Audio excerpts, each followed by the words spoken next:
Hello students, good morning everyone. कैसे हैं आप सब? So welcome to this lecture of business mathematics and statistics. Today our topic will be measures of central tendency. मैं आप सबके कुछ स्टार्टिंग क्वेश्चंस देख रही थी before starting. I introduce my self, my name is Guneet Kaur and we'll try to cover the maximum portion of this unit, and I'll cover the almost all the major areas that are important for examination point of view. And as I told yesterday, जैसे आपको कल बताया था, last 15 minutes of this lecture session will be for your queries, your doubts, anything that you would like to know. And let's start, and we'll be going very slowly. हम बहुत आराम से जाएंगे. कोई भी डाउट आता है, just write a note, make a note of it, and last 15 minutes are for your queries. So let's start. Measures of central tendency. As you can see, a measure of central tendency is a single value that attempts to describe a set of data by identifying the central position within that set of data. So measure of central tendency होता क्या है? एक single value जो आपके पूरे data set को describe करती है. For example, हम सब 11th standard में पढ़ चुके हैं what is mean, what is median, what is mode. So basically it's a revision of all that you have learned in your 11th grade. जो भी आपने पढ़ा है पहले, that everything is important and is there in your syllabus. So measure of central tendency एक वो value होती है जो आपके पूरे data set को describe करती है. And by identifying the central position, जैसे आपको पता है median क्या होता है? Median is the central value of your entire data set. So let's move on. We have three measures of central tendency. हमें पता है mean, median and mode. So mean is further of three major types. Mean can be arithmetic mean, geometric mean, harmonic mean. Arithmetic mean is further classified into simple arithmetic mean and weighted arithmetic mean. See students, all this is very important. आपके exams में arithmetic mean भी आ सकता है, geometric mean भी आ सकता है, हार्मोनिक मीन भी आ सकता है. So all these three are very important. ऐसा नहीं है कि सिर्फ अर्थमेटिक मीन पे ही फोकस होगा. सो ये हमें स्टार्टिंग क्लियर है that we have three measures of central tendency, mean, median and mode. And mean is further classified into arithmetic mean, geometric mean, harmonic mean. अब हम स्टार्ट करेंगे सबसे पहले अर्थमेटिक मीन. अर्थमेटिक मीन हमें पता है two types का है, एक simple arithmetic mean and one is weighted arithmetic mean. So let's start arithmetic mean. What is arithmetic mean? The mean of a set observation is their average. हम mean को average भी कहते हैं ना. Average क्या होता है? It is equal to the sum of all observation divided by number of observation. आप जैसे ही फॉर्मूला देखोगे it will quickly give you a recap what you have already learned. हमें पता है मीन को हम एवरेज भी कहते हैं, एक entire data set का एवरेज. फॉर एग्जाम्पल, अगर मैं कहूँ average students in a class is 50, it means it's an average. It can never be like students are only 5 in a class. When average is 50, तो इसका मतलब है students are more or less near to 50, maybe 60, maybe 40. So that is an average or arithmetic mean. So arithmetic mean can either be two types. Arithmetic mean can either be simple arithmetic mean or weighted arithmetic mean. So students, ये बहुत बार आएगा, कुछ calculation simple arithmetic होगा, something is simple, something is weighted. तो दोनों में difference क्या है? जो वेटेड है, एज द नेम सेज, नाम कहता है ना वेटेड है, वेटेड मीन्स कुछ वेट्स असाइन है, कुछ क्वांटिटीज असाइन है उन वैल्यूज को. Simple means there is no weight assign to it, no extra quantities are assigned to it. अब जैसे जैसे हम क्वेश्चन सॉल्व करेंगे हमें ज्यादा क्लैरिटी आएगी. So number one, calculation of simple arithmetic mean. One more thing, जब भी हम मेजर्स ऑफ सेंट्रल टेंडेंसी करते हैं, मीन करें, मीडियन करें, मोड करें, तो हमेशा हमारे पास 3 सीरीज होंगी जिन पे हम फोकस करेंगे. One is our individual series, हमें पता है. सेकंड क्या है? Discrete series. And third is continuous series. So हम सारे स्टेप्स, सारे मीन, सारे मीडियन, सारे मोड, हम सारे ये तीनों सीरीज में डिस्कस करेंगे. तीनों के अलग अलग फॉर्मूलाज होंगे. इंडिविजुअल सीरीज में आपको पता है जब सिर्फ हमारे पास एक सिंगल ऑब्जर्वेशन होती है. डिस्क्रीट सीरीज में हमारे पास एक्स वैल्यूज भी होती हैं, उनकी अगेंस्ट फ्रीक्वेंसी भी होती है. एंड कॉन्टिन्यूस सीरीज क्या होती है? जिसमें हमारे पास क्या होते हैं? Class intervals. कुछ याद आया आप सबको? So let's start first calculation of simple arithmetic mean for individual series. देखो स्टूडेंट्स, इंडिविजुअल सीरीज में मीन निकालने के लिए हमारे पास दो मेथड्स हैं. या तो हम डायरेक्ट मेथड यूज करें, mean is equal to summation x divided by n, या हम अज्यूम मीन मेथड यूज करें जिसे हम शॉर्टकट मेथड भी कहते हैं. उसमें हम कैसे निकालते हैं? एक वैल्यू को हम अज्यूम करते हैं which is known as a, then we calculate deviation. Deviation कैसे निकलता है? Mean minus the assumed value, then summation of deviation divided by n. ये हमारा क्या होता है? Assume mean method. सो एक क्वेश्चन देखें इस पे. हमें पता है इंडिविजुअल सीरीज निकालने के लिए मीन हमारे पास दो मेथड हैं. One is a direct method and another is a shortcut method. Okay, so let's start with our example number 1. देखो स्टूडेंट्स, इस एग्जाम्पल में आपके पास कुछ सीरीज है 1 to 10, हाउस नंबर और serial number, and then you have income. So we just have one observation. आप देखोगे हमारे पास इस केस में कोई फ्रीक्वेंसी है नहीं, सिर्फ एक एक्स वैल्यू है, इंडिविजुअल ऑब्जर्वेशन है. तो इससे हमें समझ आ गया कि ये तो हमारा इंडिविजुअल ऑब्जर्वेशन वाला केस है. अब क्वेश्चन रीड आउट करते हैं. The following table gives the monthly income of 10 families. तो हमें पता है हमारे पास n कितना है? n is our number of observation is 10 in a town और हमारे पास income है. अब डायरेक्ट मेथड लगाएंगे तो हमारा क्या फॉर्मूला होगा? देखिए, डायरेक्ट मेथड का अगर हम यूज करेंगे, 1 मिनट, देखिए डायरेक्ट मेथड को हम यूज करेंगे तो हमारा फॉर्मूला क्या होगा? Summation x divided by n. तो x क्या है हमारे पास? ये सारी income. When we add all these income divided by n, हमारा क्या आ जाएगा? Arithmetic mean using direct method. देखिए, see let income be denoted by x. हमारे पास house number 10, so 10 is our n. Summation of x जब हमने calculate करा, सारी वैल्यूज को ऐड करा, समेशन मीन्स एडिशन, हमारे पास वैल्यू आई 2,19,690. सो यूजिंग डायरेक्ट मेथड आपका मीन क्या हुआ? Mean is equal to summation x divided by n. Summation x is 2,19,690. When it is divided by n 10, तो आपका मीन क्या आया? 21,969. मीन को हम एवरेज भी कहते हैं. So our average income is 21,969. See students, when average is 29, तो आप देख सकते हो सबसे लोएस्ट अमाउंट क्या है? Lowest value if I can figure out is we have 14,690. इससे ज्यादा तो कोई लोएस्ट वैल्यू नहीं है. और हाईएस्ट क्या है हमारा? 35,000. और हमारा एवरेज क्या निकल के आया? 29,000. Near about both these values, our average is 21,000. So आप देखोगे it's near to 14 and near to 35, not a huge variation. इसीलिए मीन को हम एवरेज कहते हैं.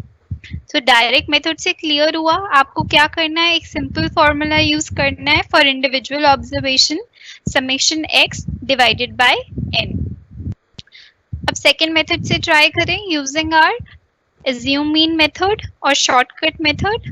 सी, so using shortcut method there are simple steps. ये steps सारे आपको एक बार recap आ जाएगा. You have already done it in your 11th grade. So step 1 देखते हैं. Take an assume mean. First step is आप एक कोई भी वैल्यू को अज्यूम करो, take it as a.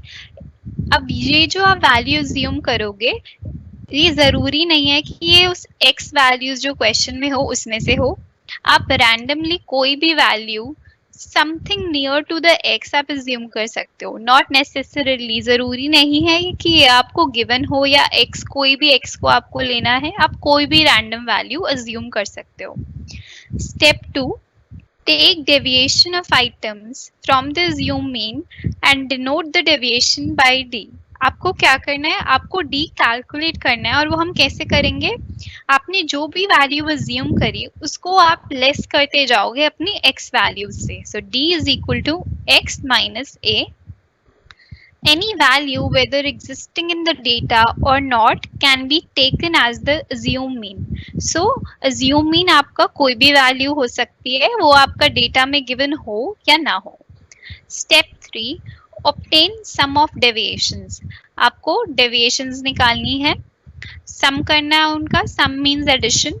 Step 4, आपको फॉर्मूला अप्लाई करना है। हमारा क्या फॉर्मूला होता है, mean is equal to assume A जो आपने अज्यूम मीन लिया plus summation of D deviations divided by N. ठीक है, सो हम वही वाला एग्जाम्पल देखते हैं जिसमें हमारे पास 10 हाउस नंबर्स थे एंड हाउस नंबर के अगेंस्ट हमारे पास इनकम थी, 10 इनकम्स हैं।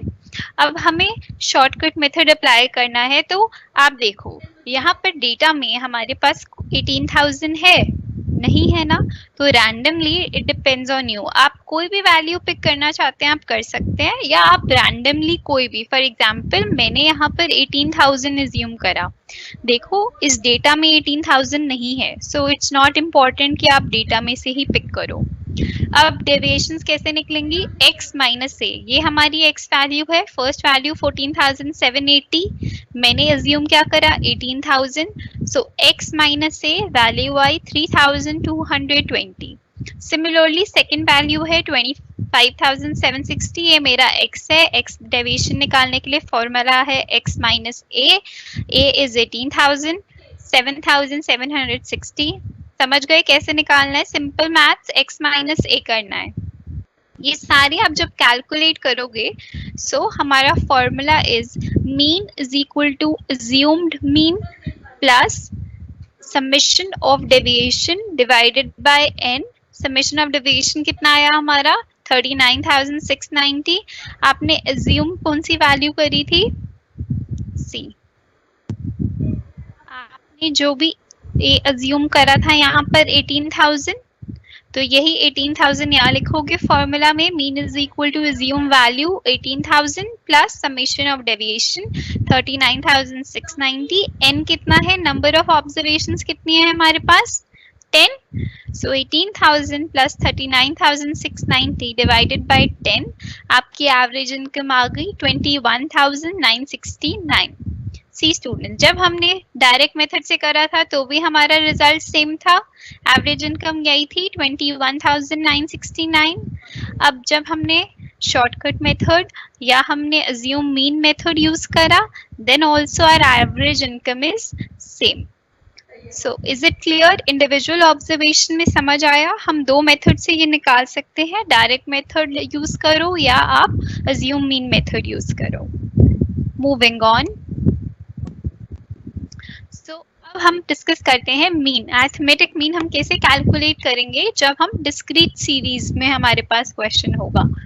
सो इसमें भी हमारे पास दो सेम मेथड्स हैं, direct method and shortcut method.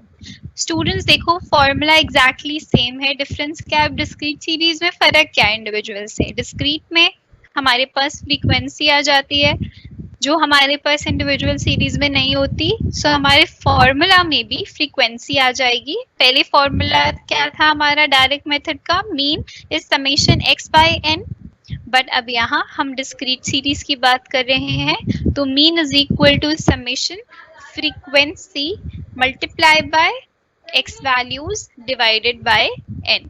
तो यहाँ पर हमारे पास कुछ x वैल्यूज होंगी, कुछ हमारी फ्रीक्वेंसी होगी, हम मल्टीप्लाई करेंगे फ्रीक्वेंसी को x से, उनका टोटल, उनका summation divided by n is our mean, और here this n is summation of frequency. ये ध्यान रखना है, यहाँ पर इंडिविजुअल ऑब्जर्वेशन की तरह हम n काउंट नहीं करेंगे, यहाँ पर हमारा जो n होता है that is summation of frequency.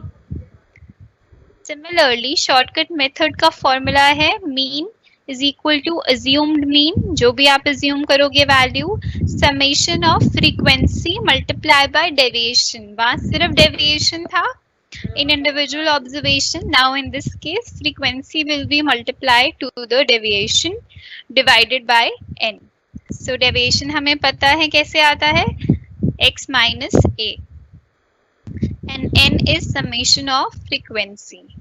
So करें एक question इसका, let's take an example of discrete series. Students, from the following data of the marks obtained by 60 students of a class, calculate the arithmetic mean. हमारे pass marks हैं, हमारे पास number of students हैं। ये देखो number of students हमारे 20 marks कितने students के आए, 8, 30 के 12, 40 के 20। सो दिस इज योर फ्रीक्वेंसी जो चेंज हो रही है, कभी इंक्रीज हो रही है कभी डिक्रीज हो रही है। These are your x values, this is your f frequency. अब हम कैलकुलेट करते हैं arithmetic mean using direct method. Using direct method हमारे मार्क्स हो गए x values, number of students हमारी हो गई फ्रीक्वेंसी। फर्स्ट स्टेप क्या होगा, frequency multiply by the x values, number of students हैं 8, मार्क्स हैं 20, 20 multiply by 8 160, 30 multiply by 12 360, 40 multiply by 20 800। So simple multiplication आपको यहाँ पर करना है x मल्टीप्लाई बाय फ्रीक्वेंसी, तो आपके पास आ जाएगा summation of frequency into x 2460। और यहाँ n क्या है, यहाँ पर देखो स्टूडेंट्स n हम ये नहीं ले सकते, 3 4 5 6 हमारे पास सीरियल नंबर है और 6 हमारे पास वैल्यूज हैं। n will always be summation of frequency. कितनी फ्रीक्वेंसी है हमारे पास, नंबर ऑफ स्टूडेंट 60 है, राइट। सो हमारा मीन आया summation of fx divided by n, summation fx आया 2460 divided by n, summation of frequency कितना आया 60, एवरेज मीन आया हमारा 41। So average marks is 41। अब हम सेकेंड मेथड यूज करें यूजिंग अज्यूम मीन मेथड। जैसे हमने इंडिविजुअल ऑब्जर्वेशन में करा, जस्ट लाइक दैट पहला स्टेप क्या होगा, हम अज्यूम करेंगे take an assumed mean. Second step, take the deviation of the variable x from the assume mean and denote the deviation by d। पहले आप कोई भी एक a अज्यूम करो, उसके बाद उसमें से डेविएशंस निकालो, x माइनस a करो, देन जो डेविएशंस आएंगी multiply these deviation with the respective frequency. अब ये डिस्क्रीट सीरीज है तो यहाँ पर एक ही चेंज है, that is we have to multiply the deviations with the frequency and take the total. Now divide the total obtained in third step by the total frequency. Question देखें, see हमारे pass marks थे 20, 30, 40, 50, 60, 70, number of students frequency है 8, 12, 20, 10, 6, 4। Now in this case मैं अपने x values में से ही assume कर रही हूँ एक value, that is my assume mean is 40। सो मैंने a अज्यूम करा 40।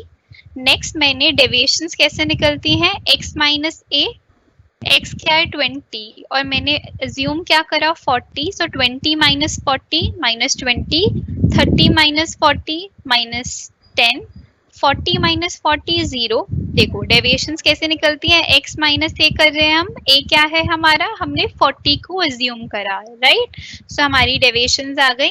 नेक्स्ट स्टेप क्या होगा हमारा, हम मल्टीप्लाई करेंगे फ्रीक्वेंसी into deviations। ये जो हमारी deviation I -20, this will be multiplied with the 8।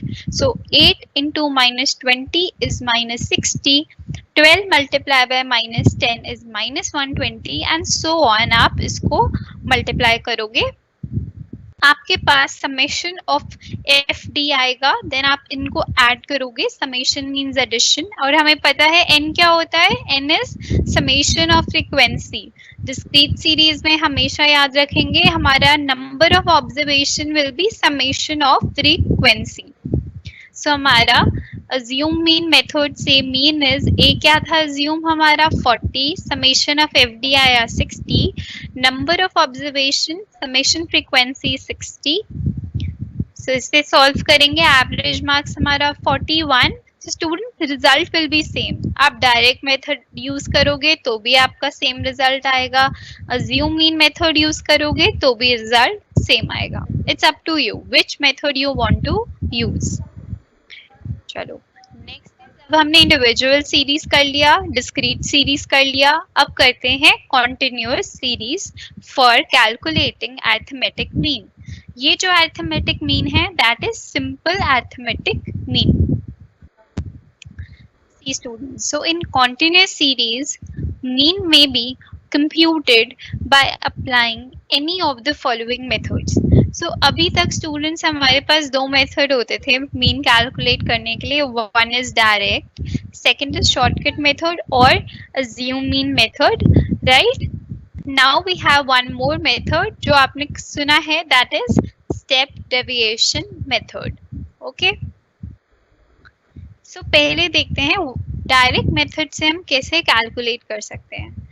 Now the formula for direct method is summation F multiply by M divided by N. So here what is m? M क्या होता है? M is mid point of various classes. हमें पता है कि continuous series में हमें class intervals given होंगे. We have to find out that mid point. जिस मिड पॉइंट को हम x भी बोलते हैं, हम क्लास इंटरवल अगर हमें 0 to 10 दिया हुआ है, we have to find its mid point. कैसे होगा? Lower limit plus upper limit 0 plus 10 divided by 2. So हमारा मिड पॉइंट क्या आया 0 to 10 इंटरवल का? 5. सो m is r that midpoint of various classes. F is the frequency of each class and n is your total frequency. Just like in discrete series, n हमेशा क्या होगा आपका? summation of frequency. Individual observation में आपके पास frequency होती ही नहीं है, इसलिए n हमारे number of items होते हैं, right? So direct method का formula समझ आया? Mean is summation of f multiplied by m divided by n. So let's look at one example.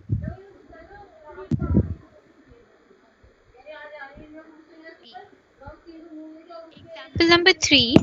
From the following data, compute arithmetic mean by direct method, shortcut and step deviation method. So आपको तीनों method use करना है and calculate करना है arithmetic mean using direct method, shortcut method and step deviation method.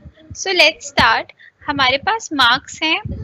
Question में given है marks class interval 0 to 10, 10 to 20, 20 to 30, 30 to 50, 40 to 50 and 50 to 60.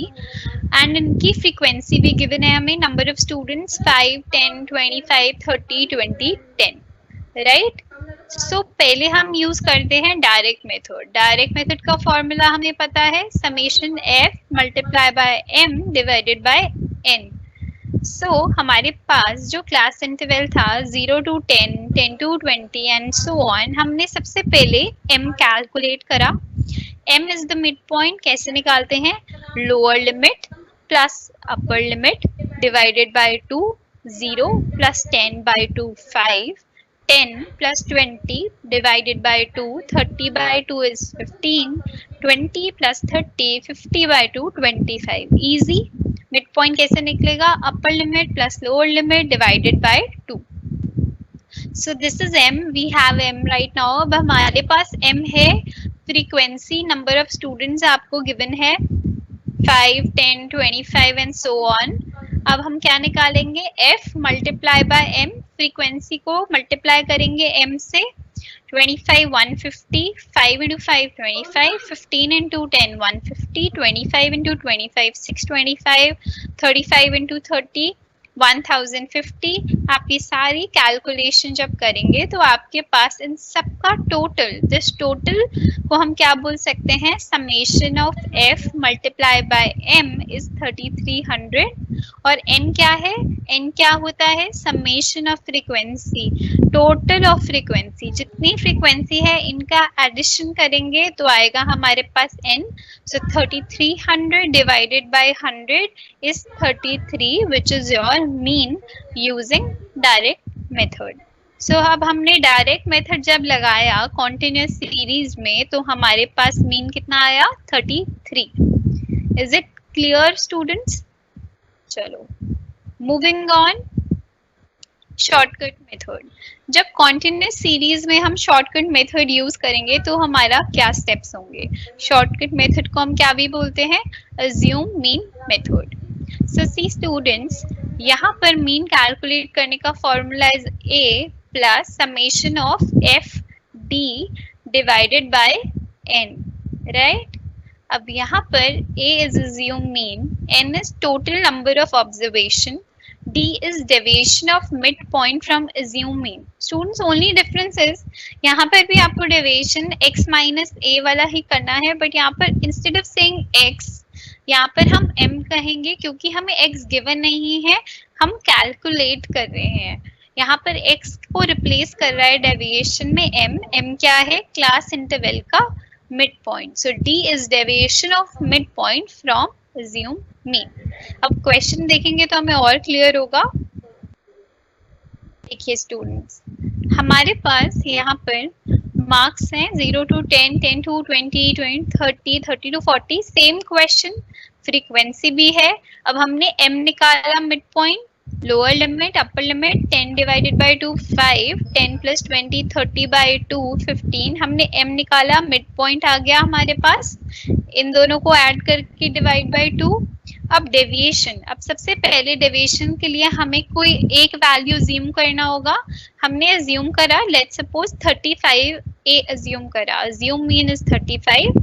अब हम डेविएशन निकालेंगे m माइनस से, जैसे हम पहले x माइनस से करते थे. अब यहाँ पर x नहीं है, हमारे पास m है मिड पॉइंट, सो हम m माइनस से करेंगे.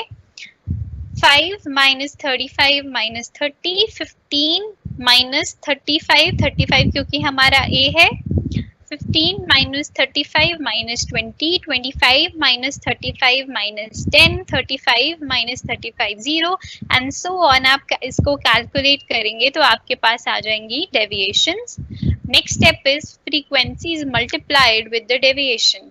अब हमारे पास फ्रीक्वेंसी 5 है and deviation is 30, so 5 into minus 30 is minus 150. Frequency 10 है, डेविएशन माइनस 20 है, 10 multiply by minus 20 is minus 200, 25 multiply by minus 10 minus 250 and so on. आप इसको सॉल्व करेंगे तो आपके पास फ्रीक्वेंसी मल्टीप्लाई बाय डेविएशन आ जाएगा. So summation of frequency into deviation, इन सबका टोटल जितना भी आपके मल्टीप्लाई करके टोटल आया एफ टी का, इन सबको जब आप ऐड करेंगे तो आपके पास समेशन आ जाएगा, एडिशन आ जाएगा विच इज माइनस 200. हम फॉर्मूला अप्लाई करेंगे. फॉर्मूला क्या है हमारा, a plus summation F d by n, n हमें पता है 100, समेशन एफ डी हमारा आया माइनस 200 और हमने कौन सी वैल्यू अज्यूम करी थी, 35 सी. यहाँ पर हमने a 35 अज्यूम करा, so 35 minus 2 33. सी स्टूडेंट्स, यूजिंग शॉर्टकट मेथड और assume mean मेथड हमारा मीन आया 33. जब हमने डायरेक्ट मेथड यूज करा था तभी भी हमारा मीन था 33. Use any of the method unless specified, जब तक क्वेश्चन में लिखा ना हो कौन सा मेथड यूज करना है, आप कोई भी मेथड यूज करें the answer will be same. So, अब हम थर्ड मेथड यूज करते हैं which is step deviation method. So mean is equal to assume mean plus summation f multiply by deviation divided by n multiply by I. Students, assume mean method और step deviation method में एक step और बढ़ गया. यहाँ पर आपका यहाँ तक formula same है, but यहाँ पर deviation is different and multiply by I. So I क्या है यहाँ पर, class interval. डी क्या है? अब यहाँ पर डेविएशन में चेंज है, deviation of mid point from assume mean. यहाँ तक तो हम करते थे m माइनस ए करते थे डिवाइडेड बाय क्लास इंटरवल। अब यहाँ क्या डिफरेंस है, यहाँ जो डेविएशन आएगी उसको हम m माइनस ए तो करेंगे ही, प्लस उसको डिवाइड करेंगे हम क्लास इंटरवल से, और फिर सबको मल्टीप्लाई करेंगे i से। i is your class interval. अब क्लास इंटरवल होता क्या है? अब देखो क्लास इंटरवल अगर 0 to 10 है, 10 to 20 है, 20 to 30 है, इन सारे सिनेरियोज में आप देखोगे 10-10 का गैप है। अगर 0 to 5, 5 to 10, 5 to 15 है, तो इन सब में हमारे पास कितना कितना गैप है? 5-5 का। So in this case our class interval is 5 when the grouping is 0 to 5, 5 to 10, and when grouping is 0 to 10, 10 to 20, so our class interval is 10. तो हम एक क्वेश्चन देखते हैं, हमें और अच्छे से क्लियर होगा। फॉर्मूला याद रखो सबसे पहले। स्टेप डेविएशन मेथड में मीन निकालेंगे हम a plus summation F D divided by n into I using the same example. देखो स्टूडेंट्स, आपके लिए मैंने एक ही एग्जाम्पल को हर मेथड से सॉल्व करा है ताकि आपको और इजीली समझ आए। मार्क्स है हमारे पास 0 to 10, 10 to 20, 20 30। स्टूडेंट्स आप देख सकते हो गैप कितने का है? 10 10 10। So our class interval is 10, right. Frequency given है, हमने सबसे पहले मिड पॉइंट्स निकालने हैं। 0 to 10 का 5, 10 to 20 का मिड पॉइंट 15, 20 to 30 का mid point 25 and so on. Next step is हम m माइनस ए करेंगे। m माइनस ए हमने 35 एज्यूम करा तो m माइनस ए की वैल्यूज आई। अब यहाँ पर डेविएशन, शॉर्टकट मेथड में m माइनस ए ही हमारा डेविएशन होता था, बट स्टेप डेविएशन मेथड में डेविएशन होगा m माइनस ए, जो भी आएगा that is divided bye i। आपके पास इंटरवल कितना है? 10। तो ये सारी वैल्यूज को आप 10 से डिवाइड करोगे जब -30 डिवाइडेड बाय 10 आया -3, -20 डिवाइडेड बाय 10 करा -2, -10 डिवाइडेड बाय 10 करा -1। तो ओनली डिफरेंस यहाँ पर जब m माइनस ए आएगा उसको आप इंटरवल से डिवाइड करोगे i से, then it is known as your deviation. So now multiply these final deviations with the frequency। आप इसको multiply करोगे frequency से। So आपके पास frequency multiply by deviation, frequency कितनी है? 5 multiply by -3, आपके पास frequency into deviation आया -15। नेक्स्ट आपके पास frequency है 10, deviation है -2, so 10 -2 -20। नेक्स्ट फ्रीक्वेंसी है 25 एंड डेविएशन है -1, फ्रीक्वेंसी इंटू डेविएशन आया -25 एंड सो ऑन। आप जब इनका टोटल करोगे सारी वैल्यूज का तो आपके पास आएगा frequency multiply by deviation which is 20। So अब हम स्टेप डेविएशन मेथड का फॉर्मूला लगाएंगे, a plus summation F D divided by n into I. A हमने अज्यूम करा 35, समेशन एफ डेविएशन आया -20, n क्या होता है हमारा?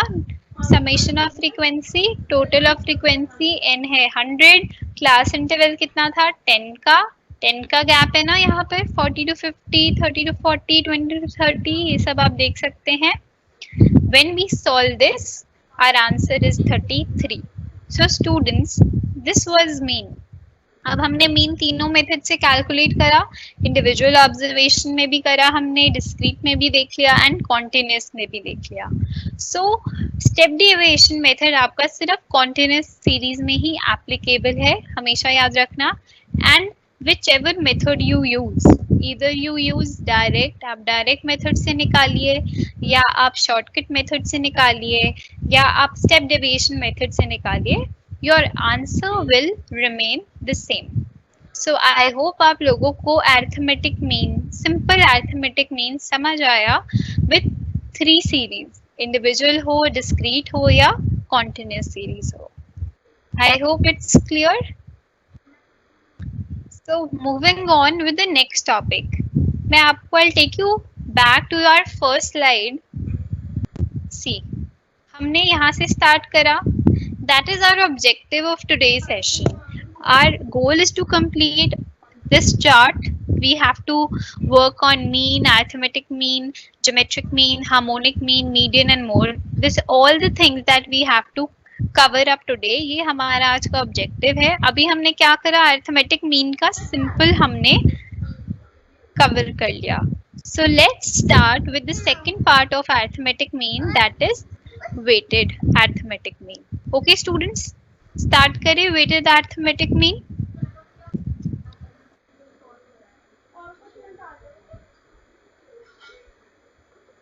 This is a slide for weighted arithmetic mean. So students, I already told you दो चीजें होंगी हमेशा, एक simple होगा एक weighted होगा. But the point is, what is the difference between simple? जब भी simple calculation होगा किसी भी चीज का, simple means all the values, all the observation are of equal importance. जितनी भी आपके पास values हैं, जो भी आपके पास observations हैं, data है, उन सबकी equal importance है. But whenever there is weighted arithmetic या weighted something, weighted values का मतलब है there is not equal importance. कोई वैल्यू ज्यादा इंपॉर्टेंट है, उसकी ज्यादा क्वांटिटी है, उस पर ज्यादा वेटेज है as compare to the other values. अब बहुत ध्यान से रीड आउट करेंगे weighted arithmetic mean. So in the computation of arithmetic mean, we give equal importance to each item. So हम arithmetic में कहते हैं कि हम equal importance देते हैं to each item in the series. अब एक एग्जाम्पल देखिए. Raja Toy Shop sell toy cars at ₹3 each, toy locomotives at ₹5 each, toy aeroplane at ₹7 each, and toy double decker at ₹9 each. जो राजा toy shop है वो cars बेचती है ₹3 each में, locomotives ₹5 each, aeroplane 7 each and double decker at 9 each. तो ये सारे toys के प्राइसेस हैं. अगर कार लेते हो यू बाय वन टॉय का, दैट्स फॉर ₹3. अब locomotives 5, aeroplane 7, so individual prices given है. अब आपको एवरेज प्राइस निकालना है, मीन कैलकुलेट करना है. अगर The toy shop sells 4 toys, one of each. वो 4 toys बेच रही है, सारे अलग अलग टाइप्स के एक एक toy, 1 car, 1 locomotive, 1 aeroplane and 1 double decker. So normal mean हम कैसे निकालते हैं? Summation of all the observation, 3 plus 5 plus 7 plus 9, summation of all the prices divided by number of items. कितने आइटम सेल करी है उन्होंने? 4. 1 aeroplane, 1 car, 1 locomotive, 1 double decker. So हमारा average price क्या आया टॉय का? 24/4 is 6. Agreed? This is your simple average mean जो हम करते आ रहे थे, arithmetic mean. Now but if the shop sells 100 toys, 50 cars, 25 locomotives, 15 aeroplanes and 10 double-decker, the importance of the 4 toys to the dealer is not equal as a source of earning revenue. अब आप students इस case में देखो, अब जब यहाँ पर जो वो क्वांटिटी सेल कर रहा है दैट इज नॉट सेम. वहां पर अर्लियर केस में ही was selling 1 car, 1 type of toy each, 1 car, 1 aeroplane, 1 double decker, 1 locomotive. But now अगर shopkeeper 100 toys sell कर रहा है जिसमें वो 50 तो cars कर रहा है, 25 locomotives and 15 aeroplanes and 10 double decker.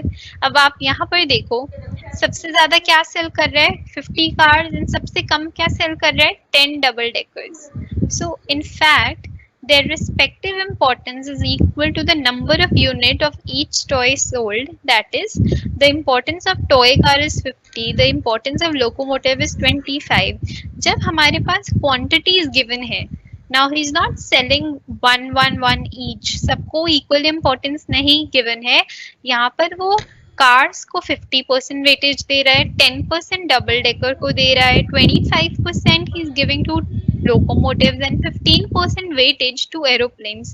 So this concept is known as weighted arithmetic mean. Weighted means when you assign weights, when you assign quantities to the items you sell. Okay, moving on. So these 50, 25, 15, 10 are the quantities. ये जो आपकी quantities हैं उन्होंने 50 car cell करी, 25x, 15y and 10z, इनको हम क्या बोलते हैं? Weights, represented by symbol weight, and summation weight represents the sum of weights. So weighted mean का formula क्या है? जब भी question में आपको बोला जाए calculate the weighted mean, तो हम कैसे निकालेंगे? Summation, होल का समेशन. आपको क्या करना है? जो भी वेट्स होंगे उनको मल्टीप्लाई करो उनकी वैल्यू से, weight into x, then weight 2 into x2, weight 3 into x3, इन सबको ऐड करोगे, divided by weights, weight 1, weight 2, weight 3. So summation of weight into x divided by summation of weight is your weighted mean. So this is the formula that you have to remember, that weighted mean is equal to summation of weight into x divided by summation of weight. So where weight 1, weight 2, weight 3 are weights, and x1, x2, x3 represent the price of varieties of toy. हम students वही वाले example को देखते हैं. Car का price क्या था? 3, locomotives का 5, डबल डेकर का 9 एंड एरोप्लेन का ₹7 ईच. नाउ टॉय शॉप ने कितना सेल करा? 50 कार सेल करी. क्वांटिटी है ये, वेट कह सकते हैं इसे. Locomotives, price of one locomotive is ₹5, but उन्होंने कितने नंबर ऑफ टॉय सेल करे? 25 लोकोमोटिव सेल करे, 10 डबल डेकर सेल करे एंड 15 एरोप्लेन सेल करे. सो हमारे को वेटेड मीन निकालने के लिए क्या करना है? This weight is your quantity, is multiplied by x, x is your price values. इनको जब आप मल्टीप्लाई करोगे, 3 into 50 150, 5 into 25 125, 7, 9 into 10 90 and 7 into 15 105. Summation of weight into X आया 470, और हमारा वेट कितने हैं हमारे पास? Weight is your summation of the quantities. कितनी क्वांटिटी सेल करी? 50, 25, 10, 15, 100. So our weighted mean is 4.70. कैसे आया? Summation of weight into X divided by summation of weight. Clear है? एक और एग्जाम्पल करते हैं, आपको और क्लियर होगा. What is important कि आप एक बार फॉर्मूला को फोकस करो. See, this is the weighted mean formula.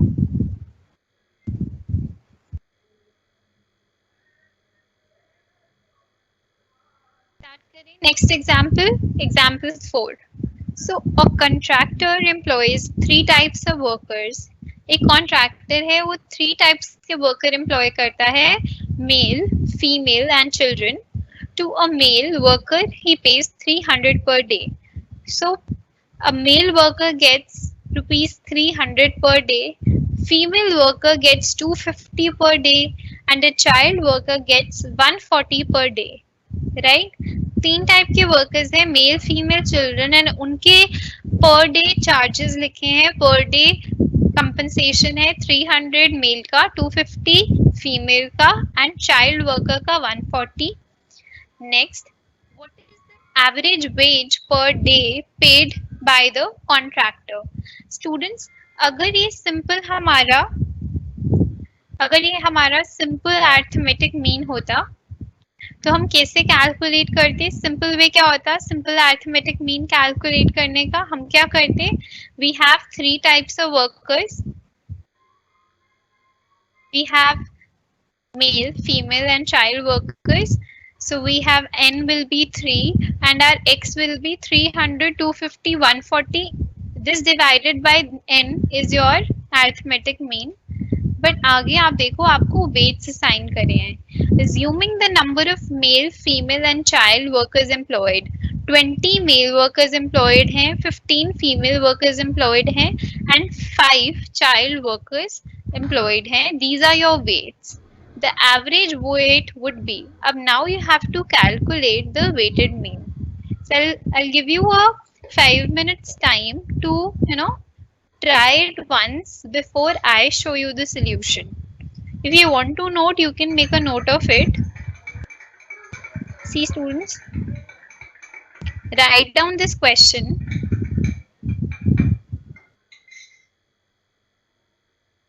And try once. Calculate weighted mean yourself. There are three types of workers: male, female, children.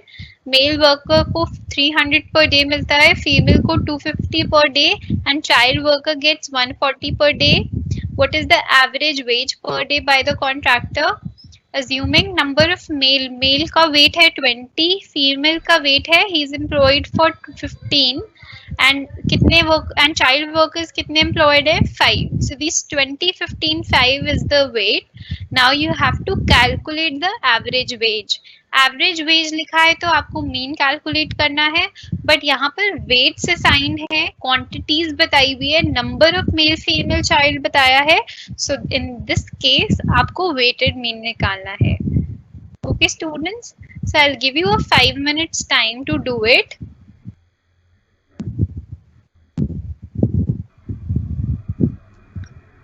So I'll give you a 5 minutes time to do it before we start.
So students, I hope आप सबने try करा होगा. So let's see the solution of this.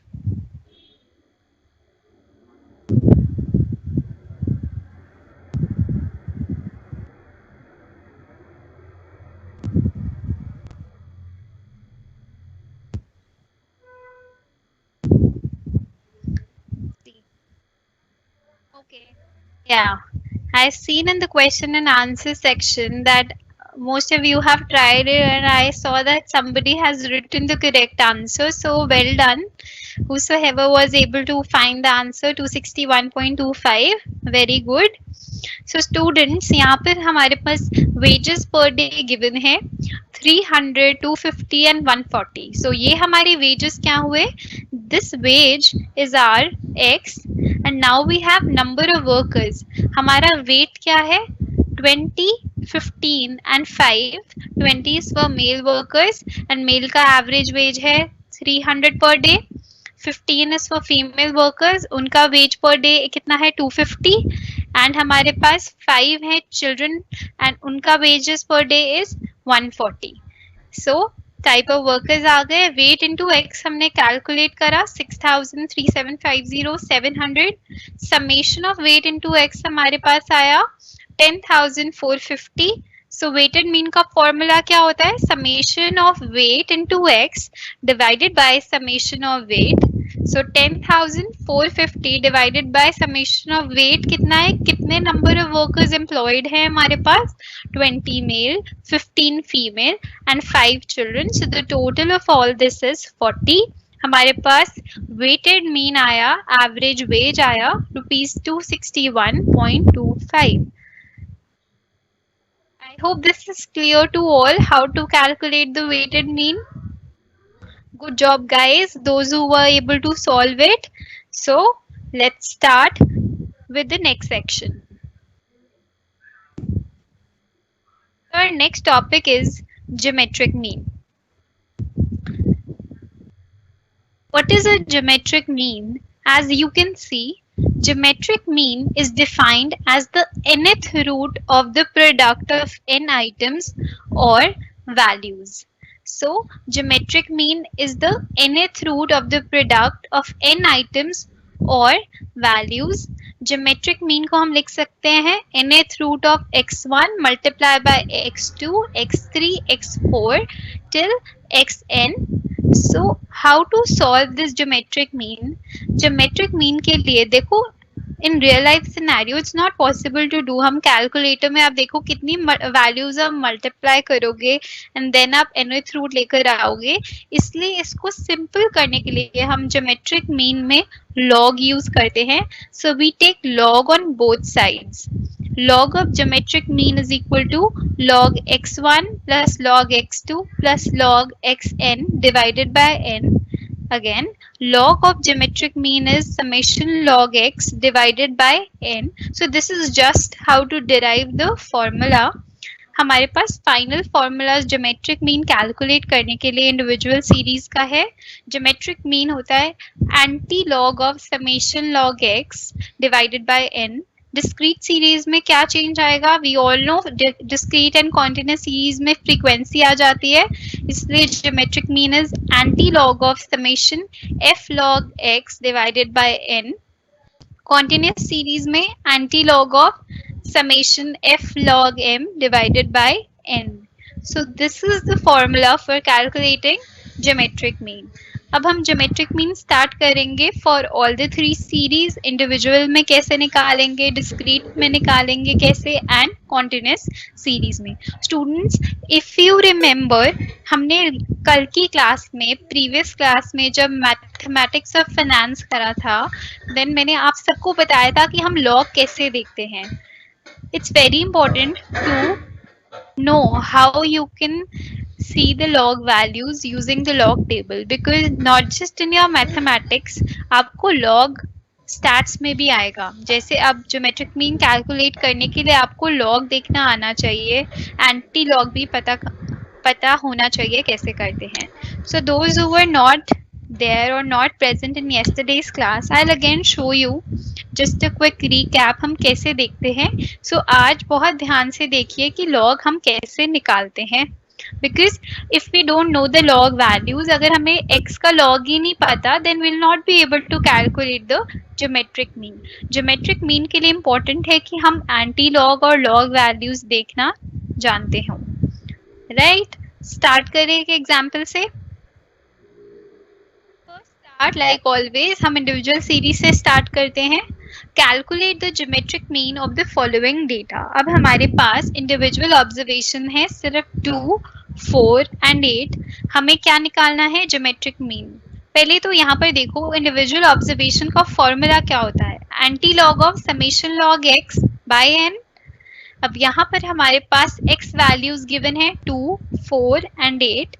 हम log x का summation करेंगे तो हमारे को log x पता होना चाहिए, log 2 की वैल्यू क्या होती है, log 4 की वैल्यू क्या होती है, log 8 की वैल्यू क्या होती है, एंड देन इन सारी वैल्यूज का टोटल करेंगे, समेशन log x आएगा divided by n। n is the number of observation. कितनी ऑब्जर्वेशंस हैं, 3, 2, 4, 8, 3 हमारे पास डेटा है, 3 सीरीज है, 3 नंबर ऑफ ऑब्जर्वेशन है। So this value is 0.60206. Now anti-log of this value is our geometric mean. सबसे पहले मैं आपको बताती हूँ कि हम log values कैसे निकालते हैं. log 2 कैसे निकालेंगे, log 4 कैसे निकालेंगे, log 8 कैसे निकालेंगे.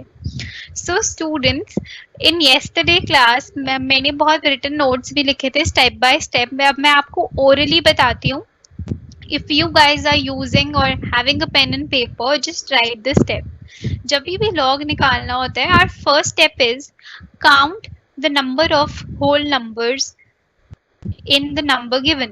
Count the number of whole number. अब आपके पास 2 को आपको log निकालना है. So 2 में कितने whole number है and कितने decimal number है.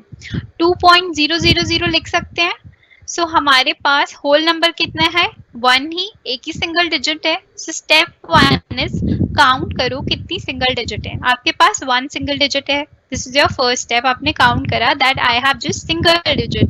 इन तीनों cases में आप देखो हमारे पास सिर्फ single digit ही है. And second step is deduct -1 from the counted digits. अब आपने count करा कि आपके पास सिर्फ single digit है, 1 है, 1 2 है, it's a single digit.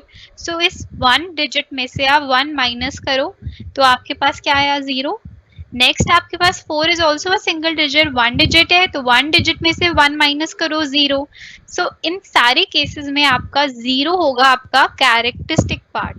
दो चीजें होती हैं, एक होता है आपका, अगर आप यहाँ देखो 1.8062 में मैं कहूँ मेरा कैरेक्टरिस्टिक या होल नंबर, इसको बोलते हैं कैरेक्टरिस्टिक. जो होता है आपका पॉजिटिव नंबर या होल नंबर होता है आपका, दैट इज योर कैरेक्टरिस्टिक. और मैंटिसा बोलते हैं हम डेसिमल पार्ट को. 0.8062 को मैं बोलूंगी मैंटिसा. सो आपके पास कैरेक्टरिस्टिक देखो यहाँ पर 1 है, 1 डिजिट है, 1 में से 1 माइनस करा, 0. सिमिलरली अगर log 2 निकालना है, 2 इज अ 1 डिजिट नंबर, 2 में से हम 1 डिडक्ट करेंगे. Step 2 is deduct -1. तो हमारे पास क्या आया, 1 माइनस 1 0. सो अब आपको ये पता चल गया कि आपका जो कैरेक्टरिस्टिक पार्ट है वो तो है 0. आगे जो भी वैल्यूज होंगी वो बनेगी आपकी decimal part. So step 3 is आपको डेसिमल पार्ट निकालना होता है. उसके लिए आप करते हो पेयरिंग. पहली 2 डिजिट पेयर होगी, फिर सिंगल एंड देन सिंगल. अब 2 के साथ तो कोई डिजिट और है नहीं तो हम लिखते हैं 2.000. सो पहले 20 की पेयरिंग होगी, पहली 2 डिजिट, देन 0 एंड देन 0. सो हम लॉग टेबल में 20 को चेक करेंगे 0 पे, तो आपके पास जो वैल्यू आएगी वो होगी 3010. नेक्स्ट सिमिलरली 40 की पेयरिंग करोगे 0 पर, 40 को चेक करोगे कॉलम 1 में एंड 0 चेक करोगे कॉलम 2 में. Students I will show you. मैं आपको लॉग टेबल दिखाती हूँ तो आपको और इजीली क्लियर होगा.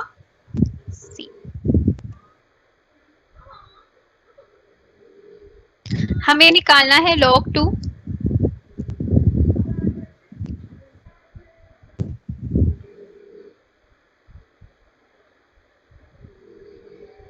देखिए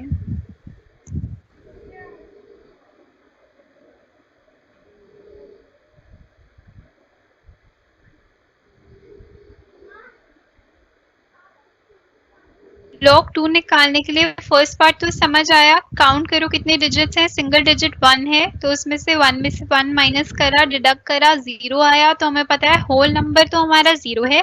आगे जो भी पेयरिंग करके आएगा वो हमारा डेसिमल पार्ट होगा. अब 2 इज सिंगल नंबर तो हम 2.000 लिखेंगे और पहले 20 की पेयरिंग करेंगे. पहले हमेशा 2 डिजिट की पेयरिंग होगी जिसको हम हमेशा कॉलम 1 में देखते हैं. ये लॉग टेबल है, इसमें ये हमारा कॉलम 1 होता है और ये जो हमारी फर्स्ट टॉप रो होती है इसे हम कॉलम 2 कहते हैं. एंड कॉलम 3 क्या होता है हमारा, मीन डिफरेंस. देखिए column 3 is our mean difference. Okay अब हमारे को log 2 के लिए हमने 20 की वैल्यू चेक करनी है 0 पे. आप देखो 20 की वैल्यू 0 पे कितनी आ रही है, 3010. देख सकते हैं 20 की वैल्यू 0 वाले कॉलम में हमारे पास है 3010. और नेक्स्ट हमारी हमने पेयरिंग करी 20 0 0, तो हमने 20 को 0 पे चेक करा एंड नेक्स्ट इज 0।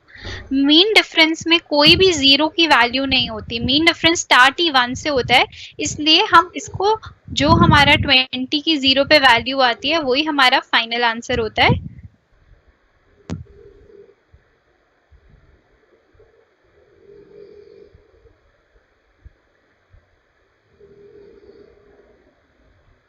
स्टूडेंट्स, सो हमारी log 2 की वैल्यू क्या होगी 0.3010। सिमिलरली अगर आपको log 4 की वैल्यू निकालनी है तो आप 40 को चेक करोगे 0 पर, log 8 की वैल्यू निकालनी है तो आप चेक करोगे 80 को 0 पर। तो हम क्योंकि 8.00 लिखकर 80 की पेयरिंग करी, 80 की पेयरिंग करी, फिर उसको 0 पे चेक करेंगे, नेक्स्ट सिंगल डिजिट 0 चेक करेंगे, बट मीन डिफरेंस में 0 नहीं होता, इसलिए हमारी वैल्यूज आ गई log 2 की 0.3010, log 4 की 0.6021 एंड log 8 की वैल्यू 0.9031। अब जब हम इन सबको ऐड करेंगे हमारे पास क्या आ जाएगा, summation of log x which is 1.80362। अब इसको डिवाइड करेंगे 3 से, हमारे पास वैल्यू आ गई 0.60206 का एंटी लॉग। जैसे अभी हमने लॉग देखा, अब हम चेक करेंगे एंटी लॉग। अब एंटी लॉग देखने के लिए हम एंटी लॉग टेबल यूज करेंगे। इसके लिए भी कुछ स्टेप्स होते हैं स्टूडेंट्स। यहाँ पर एंटी लॉग देखने के लिए सबसे पहले देखो आपका जो होल नंबर है, characteristic part before decimal, decimal से पहले हमारे पास क्या वैल्यू है। लॉग में हमेशा डिजिट काउंट होगी, बट एंटी लॉग में नंबर देखोगे। अगर यहाँ पर हमारा एंटी लॉग 5.60206 होता तो मैं 5 में 1 ऐड करती विच इज 6। अब यहाँ पर हम मेरे पास 0 है तो सेकंड स्टेप क्या होता है, ऐड 1। लॉग में डिडक्ट -1, एंटी लॉग में हम ऐड करते हैं +1। तो 0 + 1 हमने करा, हमारे पास क्या आया 1। सो 10 की पावर 1 लिख दो एक साइड पर। अब एंटी लॉग देखने के लिए आप पेयरिंग करेंगे, हम जैसे लॉग में करते हैं, पहले 2 डिजिट्स को पेयर करो, फिर सिंगल डिजिट, फिर सिंगल डिजिट। तो एंटी लॉग टेबल में सबसे पहले आप 0.60 को देखोगे सेकंड कॉलम में, फिर मीन डिफरेंस 0 है यहाँ पर तो 0 की कोई वैल्यू नहीं होती। आप 0.60 को 2 पे चेक करो। एंटी लॉग टेबल में देखते हैं हम 0.60 को 2 पर।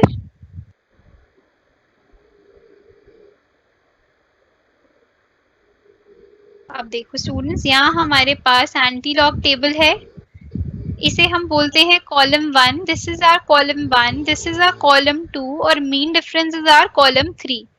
अब हमें देखना है 0.60 की वैल्यू 2 पर विच इज 60। 0.60 को सेकंड कॉलम में देखो क्या आ रहा है 0.399।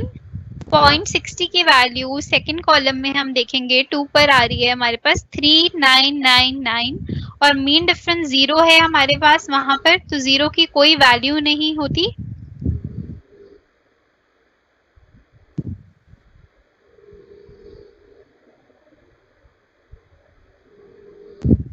स्टूडेंट्स 0.60 की हमने वैल्यू देखी 2 पर, क्या आई थी हमारी 3999। अब हमने जब होल नंबर में 1 ऐड करा तो 10 की पावर 2 करा, 10 की पावर 1 करा था, तो 399 जो भी आपके पास वैल्यू आई उसको मल्टीप्लाई करो 10 की पावर 1, मतलब 10 से मल्टीप्लाई करेंगे तो हमारे पास आंसर आया 3.999। So anti log of 3.999 is 4। हम लिख सकते हैं 3.9 को। So that's how we can see the log values and anti-log values using the log tables and anti-log tables. So अब हमारा geometric mean आ गया using individual series। अब discrete series में geometric mean कैसे निकालेंगे, anti-log of summation f log x divided by n।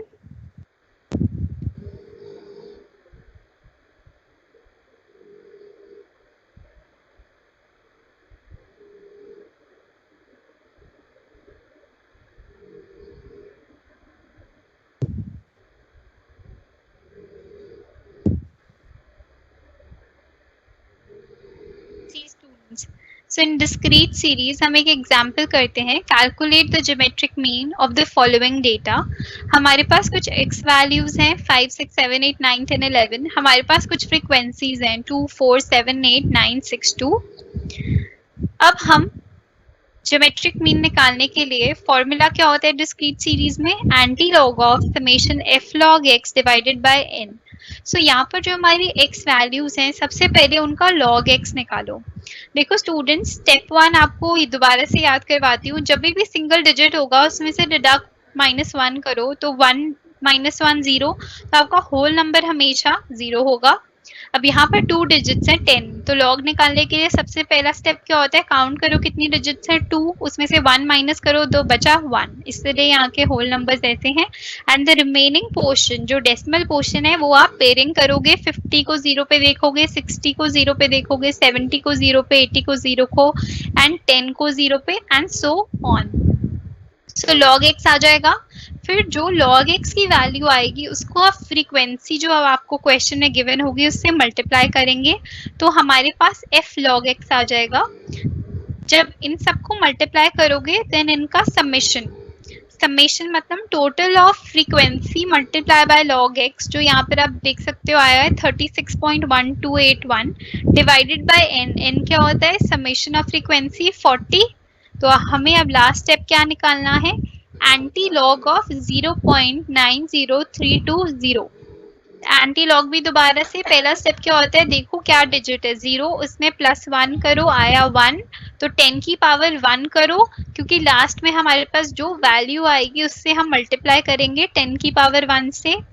अब anti log table में आप थर्ड स्टेप 0.90 को देखो 3 पे. 0.90 को जब हम 3 पे देखेंगे थर्ड कॉलम में हमारे पास वैल्यू आएगी 7998. और मीन डिफरेंस 2 में जब आप थर्ड कॉलम देखोगे ना मीन डिफरेंस को 2 पे, तो वैल्यू है 4. जब हम इन्हें ऐड करेंगे हमारे पास वैल्यू आएगी 0.8002. अब और हमने 10 की पावर 1 करा था क्योंकि 0 में 1 ऐड करा 1 आया, सो हम 10 की पावर 1 रखेंगे. हमारे पास एंटी लॉग आएगा 8.002. डिटेल में हमने लास्ट क्लास में log and anti log discuss करा था. एंड ये जो नोट्स हैं in like few days these videos will be posted on the SOL site. I think आपको लिंक बता दिया जाएगा, SOL की साइट पर अपलोड हो जाएंगी. देन आप बहुत आराम से स्टेप बाय स्टेप चेक कर सकते हो how to calculate log and anti log. Is it okay? ये अब हमारा आया geometric mean using discrete series. आगे चलते हैं.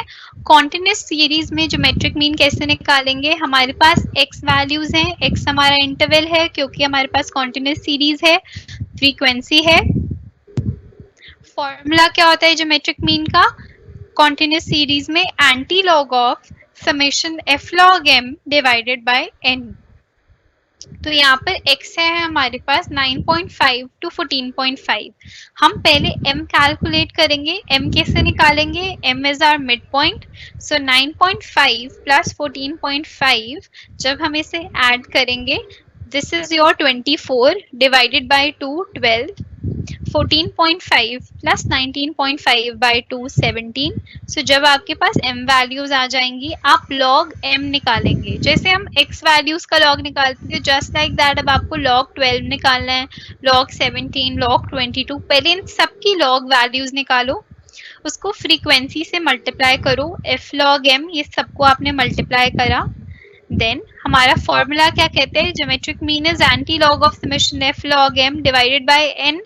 n क्या होता है? Total of frequencies. n is 105. Summation f log m कितना आया आपने जब ये सारा सॉल्व करा? 146.749 डिवाइडेड बाय 105. ज्योमेट्रिक मीन क्या होगा? Anti log of 1.3976. Anti log निकालने के लिए स्टेप 1 कौन सी डिजिट है? 1. इसमें 1 ऐड करो, 2 आया. 10 की पावर 2 रखो क्योंकि लास्ट में मल्टीप्लाई करेंगे. एंटी लॉग का सेकंड स्टेप क्या होता है? 0.39 पेयरिंग करो. पहले 2 डिजिट्स की पेयरिंग करी, फिर सिंगल. 0.39 को आप 7th कॉलम में चेक करो. जो वैल्यू आई विच इज 2.2495 उसका मीन डिफरेंस 6 पे, 0.39 को 6 पे। I will show you students, आपको और क्लियर होगा। एंटीलॉग टेबल में 0.39 को हम चेक करेंगे 7th कॉलम में, जो वैल्यू आएगी उसका मीन डिफरेंस 6 हमें चेक करना है।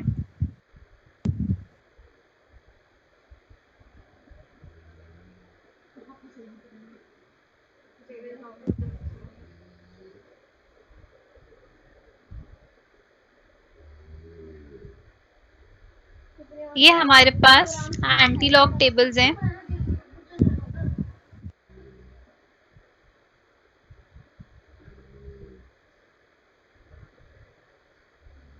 हमें 0.39 में आप देख सकते हैं 0.39 को 7 पर चेक करना है। 0.39 को 7, फर्स्ट कॉलम 0 का, 1 का, 2, 3, 4, 5, 6, 7। देखो 0.39 7th कॉलम में अगर हम टॉप से देखेंगे हमारे पास वैल्यू आई 0.2495। आप देख सकते हो 0.2495। अब हमारे पास मीन डिफरेंस कितना निकालना है 7 पर। सो 0.39 पर ही आप 7 पर देखोगे तो यहाँ पर आप देख सकते हो 7 पर, टॉप पे जाओ, मीन डिफरेंस 7 पर, नीचे आओगे 0.39 को आप जब 7 पर चेक करोगे तो यहाँ पर आपको वैल्यू मिलेगी 4। सो 0.39 को ही 7 मीन डिफरेंस के कॉलम में आप लोगों को चेक करना है।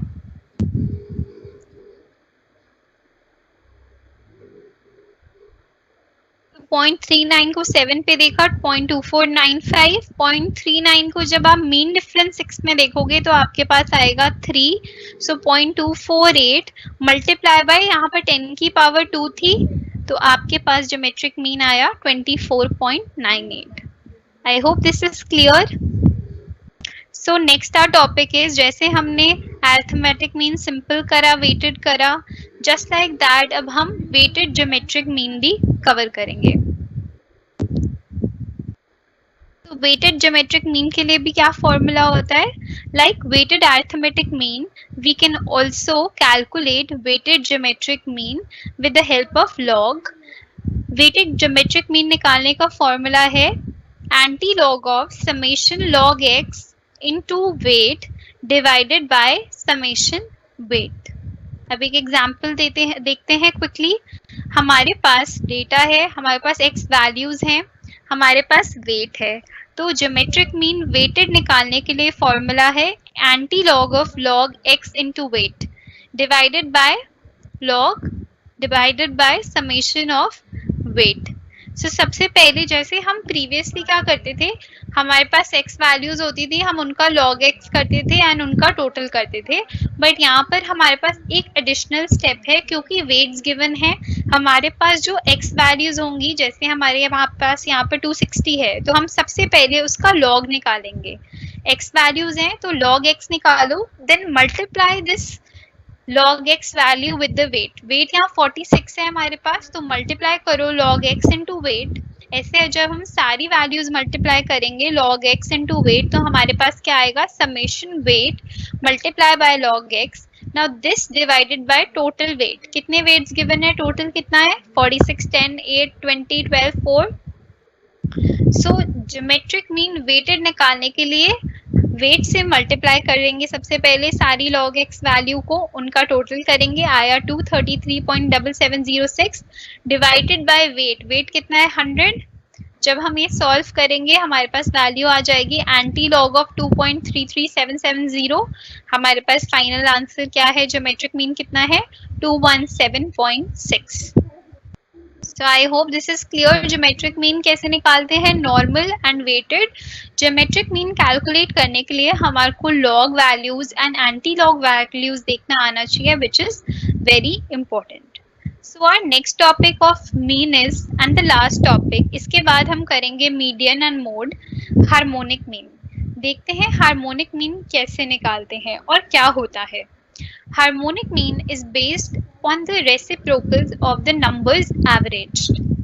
सो हार्मोनिक मीन क्या होता है? जो भी आपकी मीन वैल्यूज होती है ना, उसका reciprocal. In case of individual series harmonic mean हम कैसे निकालते हैं?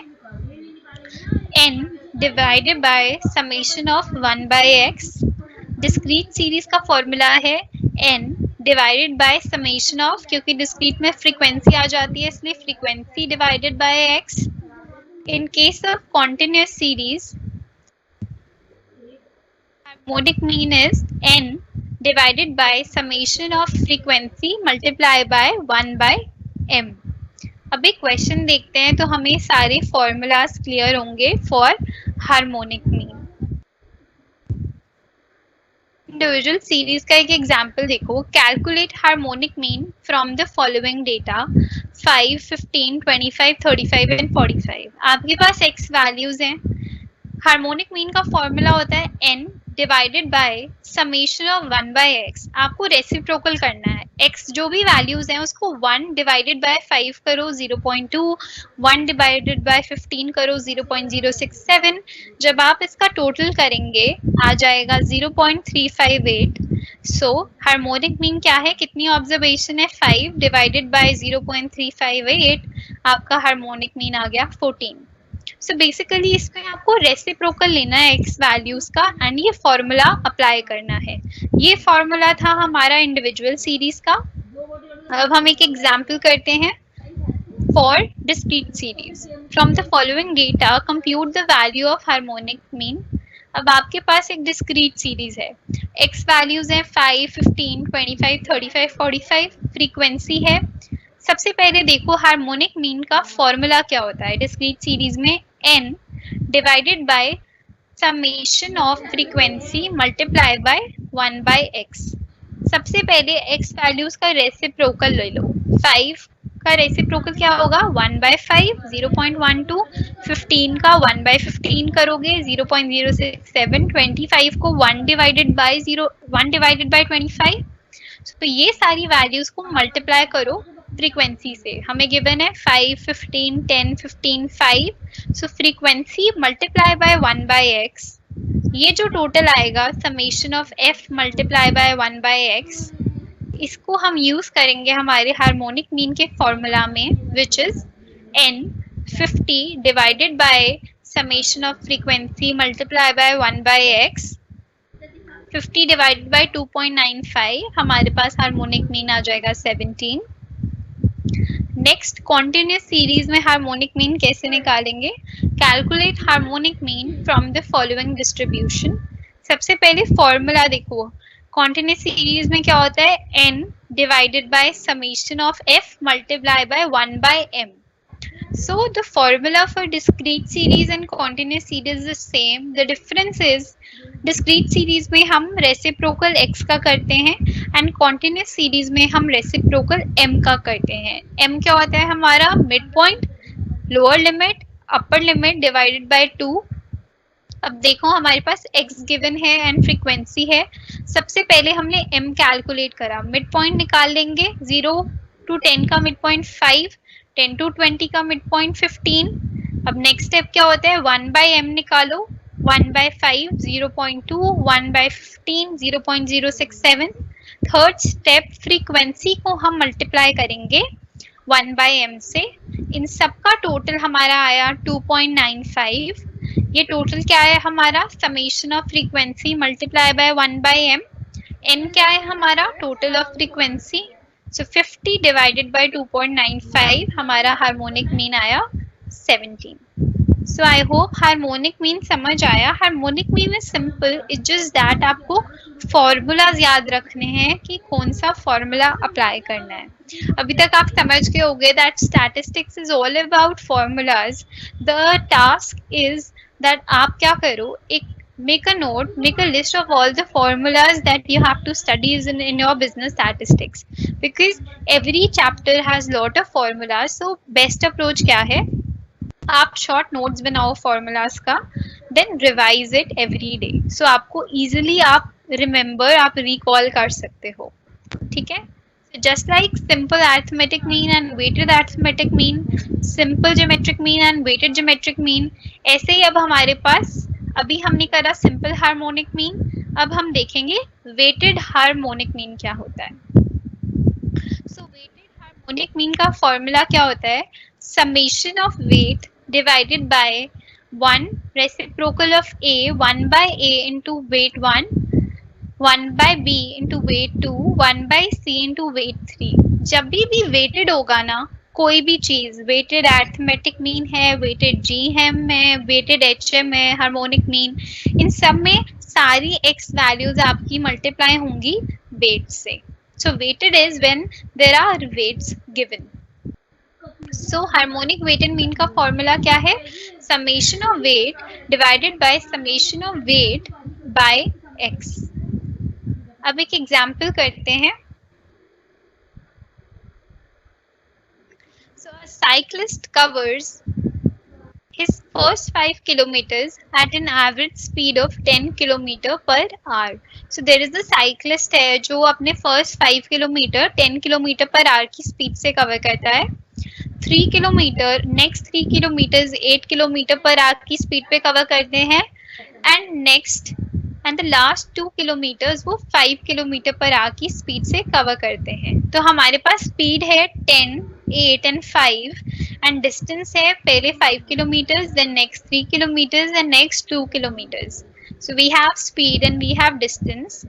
सो हार्मोनिक मीन कैसे होगा, जो हमारी स्पीड है राइट, जो हमारी स्पीड है वो हमारी एक्स वैल्यूज हो गई, और जो वेट क्या है हमारा, कितना डिस्टेंस कवर करा, 5 किलोमीटर 3 एंड 2 किलोमीटर। सो हमने सारे डिस्टेंस 5 प्लस 3 प्लस 2 करा तो हमारा 10 समेशन ऑफ वेट आ गया। एंड नीचे हम कैसे निकालेंगे, summation of our weight. Weight कितना है आपके पास, फर्स्ट केस में 5 किलोमीटर डिवाइडेड बाय स्पीड कितनी है 1 by 10 करा, देन 3 किलोमीटर कवर करा, weight multiply by 1 by 8, then 2 multiply by 1 by 5। अब यहाँ पर देखो फॉर्मूला में weight divided by 1 by a, weight 2 divided by 1 by b, weight 3 divided by 1 by c। So इस केस में डिस्टेंस हमारा वेट है और स्पीड हमारा abc है। सो जब हम ये फाइनल कैलकुलेट करेंगे हमारा वेटेड हार्मोनिक मीन आ जाएगा 7.843 kilometre. So this is our average speed for the entire journey. Now there is a note, read it. Uses of geometric mean. See students, geometric mean is used to find out the average percentage increase in sales, production, population or other economic or business services. So geometric mean जो होता है वो specifically, geometric mean आपको याद है अभी हमने discuss करा था जिसमें हम log values यूज करते हैं, anti log यूज करते हैं। It is used to find out the average percentage increase in sales, production, population और other economic or business services। अब जो हार्मोनिक मीन है जो हमने अभी डिस्कस करा, it is useful for computing the average rate of increase in profits of a concern, average speed at which a journey has been performed or the average price। अभी आपने देखा जो हमने लास्ट क्वेश्चन करा that relates to average speed, हमारे पास speed थी, distance था। तो जब भी आपके पास एवरेज स्पीड हो, डिस्टेंस हो या आपको कैलकुलेट करनी हो तो हम एवरेज स्पीड हो, एवरेज प्राइस हो, इन सच केसेस में we will be using harmonic mean. Clear? So our next topic is, so mean is over. हमने all types of mean discuss करे, अभी तक हमने अरिथमेटिक मीन डिस्कस करा, हमने ज्योमेट्रिक मीन डिस्कस करा, हमने हार्मोनिक मीन डिस्कस करा, इन सबके हमने फॉर्मूलाज डिस्कस करे। So let's now move to median. So this is now an interesting topic. Median and mode both are very interesting. Median हम सबको पता है क्या होता है, median refers to the middle value in a distribution. It splits the observation into two halves. हम कहते हैं ना this value is the middle value. Median क्या होता है, the central most value, middle value. As distinct from the arithmetic mean, which is calculated from the value of every item in the series, median is called the positional average. So median क्या होता है, सबसे पहले कोई भी central value, middle value of the distribution is the median, and median को हम क्या बोलते हैं, positional average. सो अब हम मीडियन कैलकुलेट करेंगे इंडिविजुअल ऑब्जर्वेशन में। देखते हैं सबसे पहले number 1 step is arrange the data in the ascending और the descending order. Median calculate करने के लिए सबसे पहले डेटा को असाइन करो या तो असेंडिंग ऑर्डर में या डिसेंडिंग ऑर्डर में। देन हम अपना फॉर्मूला अप्लाई करेंगे। मीडियन का फॉर्मूला क्या होता है? Size of n+1 by 2th item. यहाँ देखो size of n+1 by nth item, n+1 by 2th item. अभी एक एग्जाम्पल देखते हैं, आपको और क्लियर होगा। अभी के लिए रिमेंबर करो इंडिविजुअल ऑब्जर्वेशन का फॉर्मूला क्या है मीडियन का, n+1 बाय 2th आइटम। अब एक example, from the following data of a monthly income of 7 employees of a company, compute the median। आपके पास डेटा है 7 employees का और ये देख के आपको समझ आ रहा है कि ये इंडिविजुअल ऑब्जर्वेशन का केस है, क्योंकि हमारे पास सिर्फ सिंगल वैल्यूज है, x की वैल्यूज हैं 3, 4, 5, 6, 7 वैल्यूज। मीडियन कैसे निकालते हैं? सबसे पहले डेटा को अरेंज करो असेंडिंग ऑर्डर में। सबसे लोएस्ट वैल्यू क्या है? 8, then 9, then 10, then we have 14, 15, 16। Data को अरेंज करा असेंडिंग ऑर्डर में। फॉर्मूला क्या होता है मीडियन का? Size of n+1 by 2th item. n क्या होता है? Number of observation. 7, 7 + 1 2, 7 + 1 by 2, 7 + 1 is 8, 8 by 2 is 4th item. So 4th item check करो, 1 2 3 4, 4th item is 14,000। 4th item की वैल्यू आपकी 14,000 है। So your median income is 14,000। Is it clear? Moving on, अब हम next example करेंगे। ये भी आपका इंडिविजुअल ऑब्जर्वेशन का है, बट यहाँ पर आप एक चेंज नोटिस करोगे। यहाँ पर हमारे पास देखो, प्रीवियस क्वेश्चन में हमारे पास और नंबर्स थे। टोटल ऑब्जर्वेशंस कितनी थी? 7।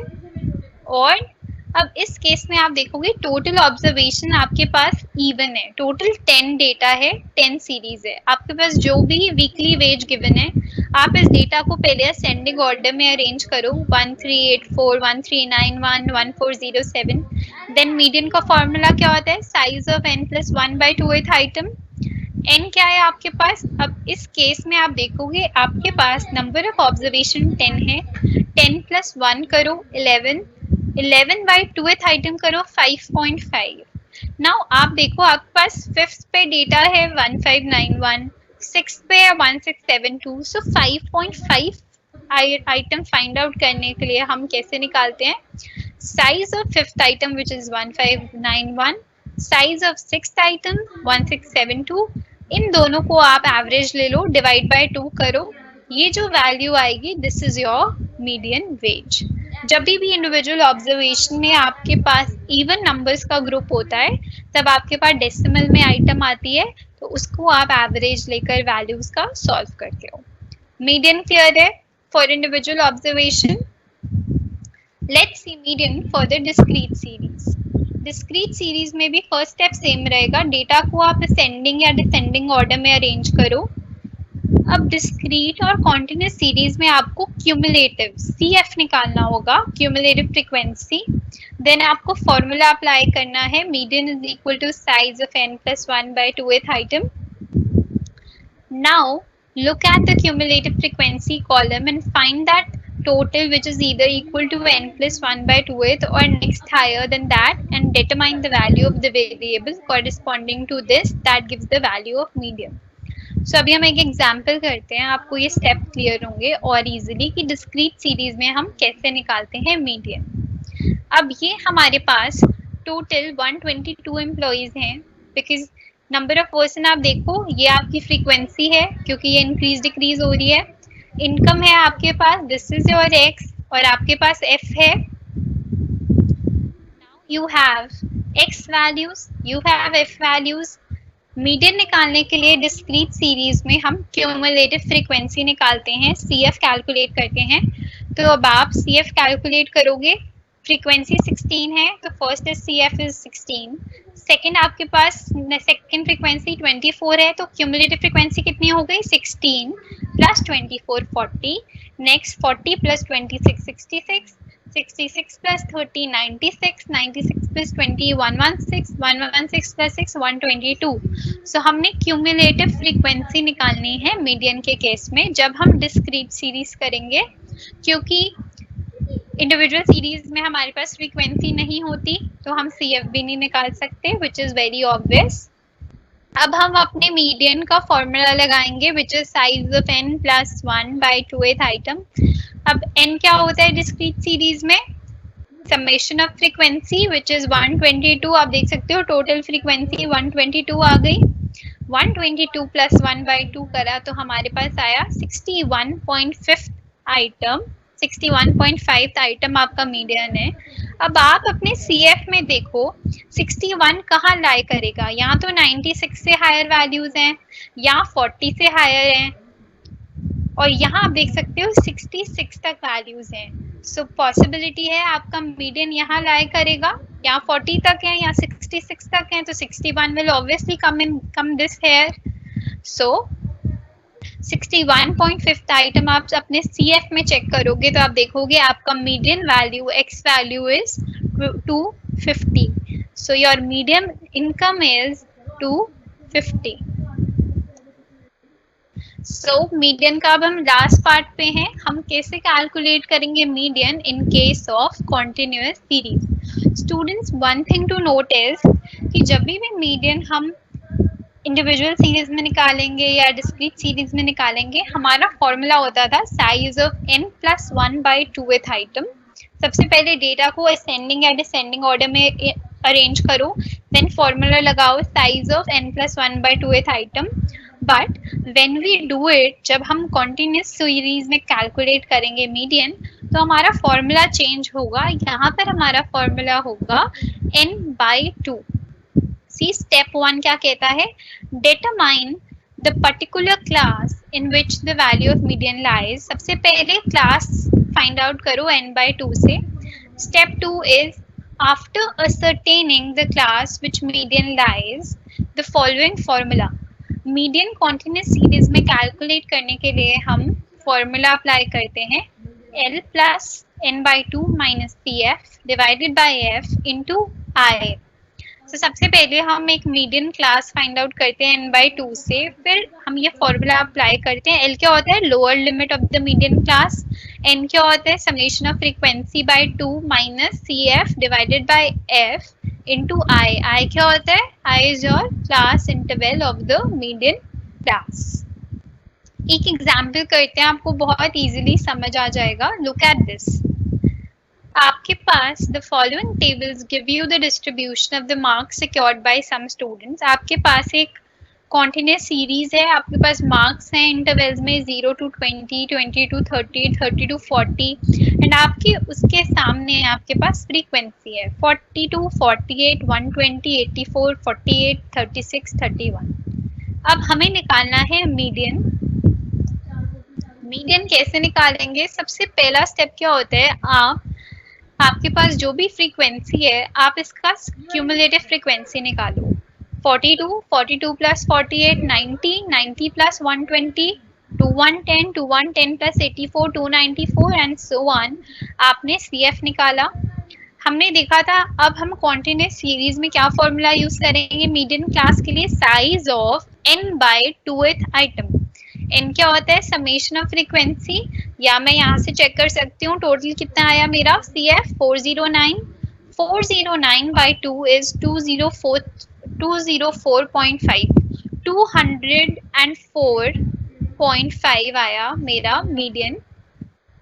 अब 204 आप चेक करो क्यूमुलेटिव फ्रीक्वेंसी में कहाँ लाए करेगा। यहाँ तो 294 एंड अबव है, यहाँ 342 एंड अबव है।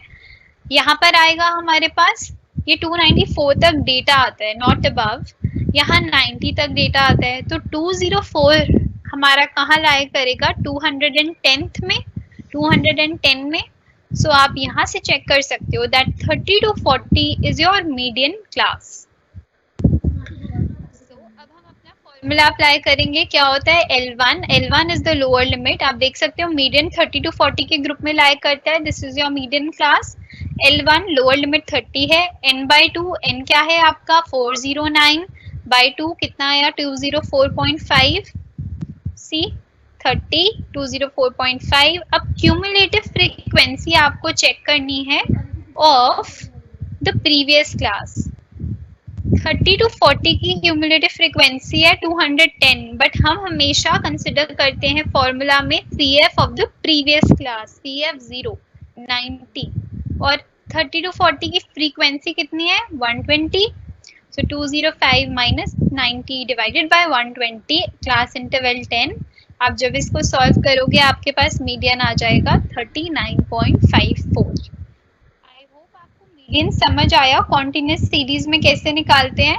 फर्स्ट स्टेप क्या होता है, डेटा को अरेंज करो, क्यूमुलेटिव फ्रीक्वेंसी निकालो, साइज ऑफ n/2th आइटम निकालो, मीडियन क्लास फाइंड आउट करो, फिर आप cumulative frequency of the previous class आपको पता लग जाएगी, frequency of the current class, class interval, आप सॉल्व कर सकते हो फॉर्मूला डाल के अपना median. Clear? Let's start the final step of this lecture. आज हमने अभी तक मीन कवर करा, मीडियन कवर कर लिया, and this is the final step, final session that we have to talk about mode. अब हम डिस्कस करेंगे मोड कैसे फाइंड आउट करते हैं इंडिविजुअल सीरीज में, डिस्क्रीट सीरीज में and your continuous series. So mode होता क्या है स्टूडेंट्स? मोड एक ऐसी वैल्यू होती है दैट अपीयर्स फ्रीक्वेंटली। आपके किसी भी डेटा में जो वैल्यू मैक्सिमम टाइम्स अपीयर होती है हम उसे मोड कहते हैं। The mode is defined as the most frequently occurring value. जो वैल्यू सबसे ज्यादा अकर करती है हम उसे मोड कहते हैं। Thus, mode is that value of observation which occurs the greatest number of times. Same बात, जो आपकी वैल्यू बहुत ज्यादा अपीयर होती है, सबसे मैक्सिमम टाइम्स आती है, that is your mode value. अब देखते हैं इंडिविजुअल सीरीज।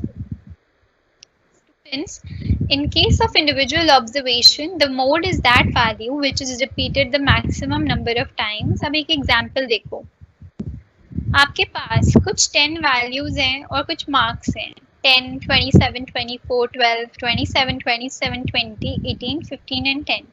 अभी आप देखो इन वैल्यूज में कौन सी वैल्यू है जो मैक्सिमम टाइम आ रही है। 27, 27 यहाँ भी आया, 27 यहाँ भी अपीयर हुआ, 27 यहाँ भी है, and there is no other value, और कोई भी वैल्यू नहीं है जो रिपीट हो रही है, not even 2 times. Every other value is appearing 1 time, so the value which is occurring more than once is your mode value. हम कह सकते हैं in this case mode is 27 marks.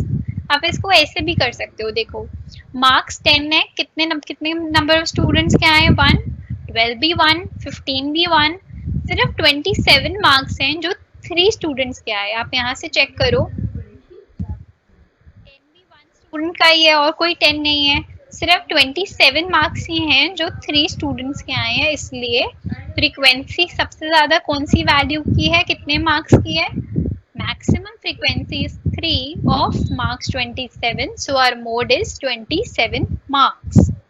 Individual observation में समझ गए, आपको डायरेक्टली डेटा देख के ही बाय इंस्पेक्शन मेथड ही आप समझ जाओगे मोड कैसे आता है। Now comes a little important part, not I can say a tricky thing, it's a little complex. आप इस केस में डिस्क्रीट आपको थोड़ा सा कैलकुलेशन करना होता है, ये आपने पहले करा होगा। So just to recap for you guys, discrete series में हम 2 मेथड से कैलकुलेट कर सकते हैं mode, one is inspection method and one is grouping method. अब देखो इंस्पेक्शन मेथड क्या होता है कि आपको देखते ही समझ आ जाए कि क्या मोड है। अब आपके पास कुछ वेजेस हैं एंड नंबर ऑफ पर्सन्स हैं। अब आप यहाँ पर चेक कर सकते हो कि मोड क्या है हमारा 225, because 21 people are getting wage of 225, maximum frequency कितनी है 21, सो मोड क्या हो गया हमारा, मोड वैल्यू क्या है, मोड वेजेस 225। ये तो हमने देखकर ही बता दिया, तो हम इसे कहते हैं इंस्पेक्शन मेथड। अब देखते हैं ग्रुपिंग टेबल से हम कैसे फाइंड आउट कर सकते हैं। सी मोडल वेज हमारा 225 आया क्योंकि मैक्सिमम फ्रीक्वेंसी थी। अब हम बात करते हैं कि हम ग्रुपिंग मेथड से कैसे फाइंड आउट करते हैं। See in grouping method Values are first arranged in the ascending order and the frequency against each item are properly written. देखो मीडियन हो मोड हो, पहले तो आप अपने डेटा को असेंडिंग और डिसेंडिंग ऑर्डर में अरेंज करोगे. अब ग्रुपिंग टेबल क्या कहता है, बहुत बहुत ज्यादा ध्यान से सुनिए सब लोग. ग्रुपिंग टेबल में हम 6 कॉलम्स बनाते हैं. कॉलम 1 क्या होता है, आपकी जो फ्रीक्वेंसी आपको क्वेश्चन में गिवन है आप वो ही लिखेंगे. कॉलम 2 में आप फ्रीक्वेंसी को ग्रुप करते हैं दो दो के ग्रुप में. कॉलम 3 में आप फर्स्ट फ्रीक्वेंसी को छोड़ के सेकंड थर्ड को ग्रुप करोगे दो दो के ग्रुप में, फिर थर्ड फोर्थ को ग्रुप करोगे, फोर्थ फिफ्थ को ग्रुप करोगे, फिर सिक्स सेवन्थ को ग्रुप करोगे. कॉलम 4 में आप तीन तीन का पेयर करके फ्रीक्वेंसी ग्रुप होगी. कॉलम 5 में फर्स्ट फ्रीक्वेंसी को छोड़कर सेकंड थर्ड फोर्थ को ग्रुप करोगे, तीन तीन को ग्रुप करोगे. कॉलम 6 में पहली दो फ्रीक्वेंसी को छोड़कर तीन तीन की पेयरिंग होगी. आई नो अभी आप लोगों को बहुत कॉम्प्लेक्स साउंड करेगा, but when we do it, when we see the example, ये बहुत सिंपल एंड इजी है. इट्स जस्ट दैट हमें पता होना चाहिए कि हम इसको कैसे कैलकुलेट करते हैं. How we can group, how we can solve the mode using the grouping method. Okay, let's see the example. अब हम यही वाले एग्जाम्पल को फॉलो करते हैं. तो हमने यहाँ पर एग्जाम्पल देखा था डिस्क्रीट सीरीज का. अब इसको हम ग्रुपिंग मेथड से सॉल्व करेंगे. देखो हमारे पास कुछ वेजेस हैं which is our x value 127, 175, 225, 275, 325, 375.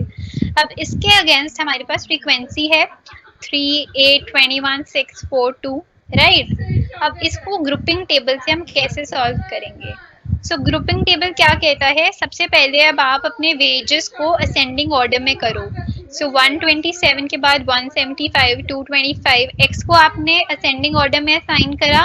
Similarly जो 127 की फ्रीक्वेंसी है वो लिखो, 175 है वो लिखो, इनको आप अरेंज करो असेंडिंग ऑर्डर में. सेकेंड स्टेप, आपको 6 कॉलम्स बनाने हैं, 1, 2, 3, 4, 5, 6. सो कॉलम 1 में आपको जो इनकी एक्चुअल फ्रीक्वेंसी गिवन है आपको क्वेश्चन में वो लिखो. कॉलम 2 में आपको क्या करना है, आपको ग्रुपिंग करनी है 2 2 की. कॉलम 2 में ग्रुपिंग करनी है 2 2 की. सो 3 and 8 को ऐड करो, ग्रुप करो. 3 और 8 को ऐड करो, क्या आया 11, सेंटर में लिखो 11. नेक्स्ट आइटम्स क्या है 21 and 6, इन दोनों को ऐड करो, ग्रुप करना, ऐड करो. 21 + 6 कितना हुआ 27. नेक्स्ट टू वैल्यूज क्या है 4 and 2, इनको आप ग्रुप करो, क्या आया 6, राइट. नेक्स्ट थर्ड कॉलम में हम क्या करते हैं, ग्रुपिंग करते हैं 2 2 की, लीविंग द फर्स्ट फ्रीक्वेंसी. अब यहाँ 3 को छोड़ दो, 3 के बाद से ग्रुपिंग करो 2 2 की. 8 और 21 को ऐड करो 29, 6 और 4 को ऐड करो 10, लास्ट वैल्यू छोड़ दो क्योंकि ग्रुपिंग तो दो दो की करनी है. अब फोर्थ कॉलम में हम ग्रुपिंग करते हैं 3 वैल्यूज की. सो पहले 3, 8 and 21, इन तीनों वैल्यूज को ऐड करके सेंटर में लिखो 30. फिर नेक्स्ट 3 वैल्यूज को ग्रुप करो, ऐड करो, 6 + 4 + 2, 12. सो फिफ्थ कॉलम में हम क्या करते हैं, हम तीन तीन की ग्रुपिंग करते हैं, but just like your third column हम फर्स्ट फ्रीक्वेंसी छोड़कर तीन तीन की ग्रुपिंग करेंगे. 8 + 21 + 6, 35. अब नीचे अब हमारे पास दो वैल्यूज हैं इसलिए ग्रुपिंग नहीं हो सकती. अब जो हमारा सिक्स्थ कॉलम है उसमें हम तीन तीन की ग्रुपिंग करेंगे, बट जो पहली दो फ्रीक्वेंसी है उनको छोड़ दो. 3 की नहीं होगी, 8 की नहीं होगी. नेक्स्ट जो 3 वैल्यूज हैं 21 + 6 + 4, 31. स्टूडेंट्स ये जो स्टेप्स है ना, अब इनको अच्छे से रीड करोगे तो आपको समझ आ जाएगा कि किस कॉलम में कैसे ग्रुपिंग करनी है. ओके. नेक्स्ट आफ्टर ग्रुपिंग हमारे को क्या करना है, हर कॉलम में से आपको मैक्सिमम वैल्यूज जो हाईएस्ट फ्रीक्वेंसी है ना, हाईएस्ट काउंट है, उसको सर्कल करो. यहाँ देखो सबसे ज्यादा वैल्यू क्या है 21, इनमें सबसे हाईएस्ट क्या है 27, थर्ड कॉलम में 29, फोर्थ में 30, फिफ्थ कॉलम में 35 एंड सिक्स्थ में इज 31. अब हम एक एनालिसिस टेबल बनाते हैं. जो भी आपकी एक्स वैल्यूज हैं, वेजेस हैं, उनको आप टॉप रो में लिख दो. 127, 175, 225, 220, 275, 325 एंड 375. ये जो आपने वर्टिकली लिखी थी इनको अब हॉरिजॉन्टली एनालिसिस के लिए आप लिखो अपनी एक्स वैल्यूज, और यहाँ पर आप अपने कॉलम बना लो। कॉलम 1 2 3 4 5 6 कॉलम्स बनाए थे। अब सबसे पहले चेक करो, कॉलम 1 में हमने देखा हाईएस्ट वैल्यू कितनी है 21, उसके अगेंस्ट कौन सी एक्स वैल्यू है 225। सो कॉलम 1 में हाईएस्ट वैल्यू है 225 के आगे, so you just put a tally number 1। अब कॉलम 2 में आप देखो हाईएस्ट वैल्यू क्या है 27। ये 27 किसका ग्रुप है, किसका सम है 225 का और 275 का। तो आप कॉलम 2 में 225 पे भी एक टैली मार्क डालो, एक 275 में डालो। अब कॉलम 3 में हाईएस्ट क्या है 29। 29 किसका सम है 175 एंड 225 का। ये जो मैं सम कह रही हूँ इसका मतलब है ये किन दो फ्रीक्वेंसी के सामने ग्रुप हो रहा है, 175 एंड 225। जस्ट लाइक दैट जब आप 6 कॉलम्स तक कर लोगे तो आपके पास जो भी टोटल हाईएस्ट आएगा, यहाँ पर 6 आया, किसके अगेंस्ट आया 225। So since the value 225 has come largest time, so our model wage is 225. So this way हम मोड निकाल सकते हैं ग्रुपिंग टेबल से, जिसमें हमें सबसे पहले ग्रुपिंग करनी होगी, उसके बाद इनका एनालिसिस करना होगा। इट्स इजी, एक बार अपने आप करोगे प्रैक्टिस आपको समझ आ जाएगा। Moving on last section, continuous series. Mode हम कैसे निकालते हैं कॉन्टिन्यूस सीरीज में, देखिए स्टूडेंट्स, इन कॉन्टिन्यूस सीरीज सबसे पहले हमें मॉडल क्लास निकालना होगा। या तो आप इंस्पेक्शन मेथड यूज करो या ग्रुपिंग टेबल, आपको पेपर में स्पेसिफिकली मेंशन होगा कि आपको कौन सा मेथड यूज करना है। Whether you are doing mean, whether you are doing median, आपको बता देंगे that do it with the direct method, step deviation method, और do it with the assume mean method। Just like that mode के लिए भी आपको बता देंगे कि आपको ग्रुपिंग टेबल प्रिपेयर करना है या inspection method. So the value of mode is determined। Mode का फॉर्मूला क्या होता है, L1 प्लस F1 क्या होता है, frequency of the current class minus F0 frequency of the previous class divided by 2F1 frequency of the current year minus frequency of the previous class and minus F2 frequency of the succeeding class. F0 मतलब एक पीछे वाली class की frequency, F1 मतलब current जो आपकी model class आई है उसकी फ्रीक्वेंसी, F2 आगे वाली नेक्स्ट आइटम की frequency multiply by I is your class interval. See F0 क्या होता है, frequency of the class preceding the modal class, F2 frequency of the class succeeding आगे वाली, and F0 current frequency of the modal class. एक और concept होता है students, mode को हम 3 मीडियन माइनस 2 मीन भी कह सकते हैं। कभी कभार हमें ये 1 मार्कर आ जाता है, ट्रू फॉल्स में आ जाता है कि mode is equal to 3 median minus 2 mean. आपको मीन बताया है, मीडियन बताया हुआ है डायरेक्टली, और आपको मोड निकालना है, then you can use this formula mode is equal to 3 median minus 2 mean and calculate the question. सब एक लास्ट हमारा एग्जाम्पल है, how to calculate the mode of the following frequency distribution। See, हमारे पास variables हैं और हमारे पास frequency है, हमारे पास क्लास इंटरवल है, हमारे पास फ्रीक्वेंसी है, राइट। तो सबसे पहले हम ग्रुपिंग टेबल का यूज करेंगे। ग्रुपिंग टेबल कैसे करते हैं, वेरिएबल्स को आप यहाँ पर लिखो सारे 0 to 10, 10 to 20, 20 to 30 लिखा, जो आपकी फ्रीक्वेंसी आपको गिवन है इसको आप अपना कॉलम 1 बनाओ। अब हम आपको ग्रुपिंग टेबल से मोड निकालने के लिए 6 कॉलम्स प्रिपेयर करने होते हैं। सो कॉलम 1 में कुछ नहीं होता, आपको फ्रीक्वेंसी लिखनी होती है। कॉलम 2 में आप 2 की ग्रुपिंग कर रहे हो, पहली 2 items, next 2 items, next 2 items. Column 3 में फर्स्ट वैल्यू को छोड़ दो, फर्स्ट फ्रीक्वेंसी 5 को छोड़कर नेक्स्ट 2 आइटम्स की ग्रुपिंग, 10 और 15 की ग्रुपिंग, 14 एंड 10 की ग्रुपिंग, 5 एंड 3 की ग्रुपिंग। कॉलम 4 में हम 3 की ग्रुपिंग करेंगे, टॉप 3 10 5 10 15, देन नेक्स्ट 3 14 10 5। कॉलम 5 में फर्स्ट वैल्यू को छोड़कर नेक्स्ट 3 की ग्रुपिंग करेंगे, 10 15 14, देन 10 5 3। कॉलम 6 में लीव फर्स्ट 2 फ्रीक्वेंसी, पहली 2 फ्रीक्वेंसी को छोड़कर नेक्स्ट 3 फ्रीक्वेंसी की 3 की ग्रुपिंग करेंगे, 39। यही स्टेप्स थे ग्रुपिंग टेबल के। आफ्टर दिस हम एक एनालिसिस टेबल प्रिपेयर करते हैं जिसमें हमारी जो वर्टिकली एक्स वैल्यूज हैं, अब इनको हम हॉरिजॉन्टली लिखोगे ऐसे, कॉलम 1 2 3 4 5 6 यहाँ बनाओगे। अब हर कॉलम में जो भी हाईएस्ट नंबर है, हाईएस्ट फ्रीक्वेंसी है, उसको सर्कल करो। सर्कल करने के बाद कॉलम 1 में 15 आ रही है हाईएस्ट फ्रीक्वेंसी, 15 किसके अगेंस्ट है, एक्स वैल्यू 2030, 2030 में 1 tally mark.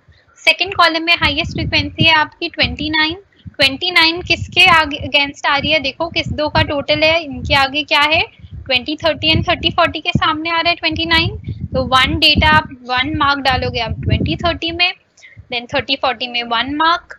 Then third column में देखोगे हाईएस्ट है 25, किसके सामने आ रहा है, 1020 के, तो एक मार्क 1020 के, एक आ रहा है 2030 के। फोर्थ कॉलम में देखो कि 30 किन का सम आ रहा है, 3 के आगे आ रहा है, 0 to 10, 10 to 20, 20 के 30 के सामने है, तो आप 0 to 10, 10 to 20 एंड 20 to 30 में 1 मार्क। जस्ट लाइक दैट आप हर कॉलम का टोटल टैली मार्क्स डालोगे। मैक्सिमम टैली मार्क देखो 6 आया है, सो हमारा मॉडल क्लास आई 20 to 30। अब हमें पता चल गई मॉडल लाइज इन, हमारा मोड लाई करता है 20 to 30 के बीच में। अब 20 to 30 में हमारा मोड लाई करता है, हमें ग्रुपिंग टेबल से मॉडल क्लास पता चल गई। अब हमें पता है कि F1 इसकी करंट फ्रीक्वेंसी 15, ये F1, F0 क्या हो गई, प्रीवियस क्लास की फ्रीक्वेंसी 10, F2 क्या हो गई, नेक्स्ट क्लास की फ्रीक्वेंसी 14। सब हम ये अपना फॉर्मूला अप्लाई करेंगे, L1 लोअर लिमिट 20 है, F1 15 minus F0, then 2F1 minus F0 minus F2 multiply by the class interval कितना है, 10 10 का, सी 10 20 to 30 के बीच में कितना गैप है, 10। When we solve this हमारा आ जाएगा mode, so mode is our 28.33। so students finding out mode is easy, it just that आपको थोड़ा सा ध्यान रखना है, कॉन्टिन्यूस सीरीज में अगर मोड आपको ग्रुपिंग टेबल से निकालना है तो you have to be very careful. देखो स्टूडेंट्स, अगर ग्रुपिंग टेबल में गलती कर दी तो आपने गलत मॉडल क्लास निकाली, then you have use the wrong, applied the wrong values, तो आपका मोड पूरा कैलकुलेशन गलत होगा। So it's very important that grouping table को आप बहुत करेक्टली कैलकुलेट करें, वैल्यू करें। So that's all. अभी तक हमने मीन डिस्कस करा, मीडियन डिस्कस करा, मोड डिस्कस करा। Now I will take your questions, जो जिसकी क्वेरीज हैं।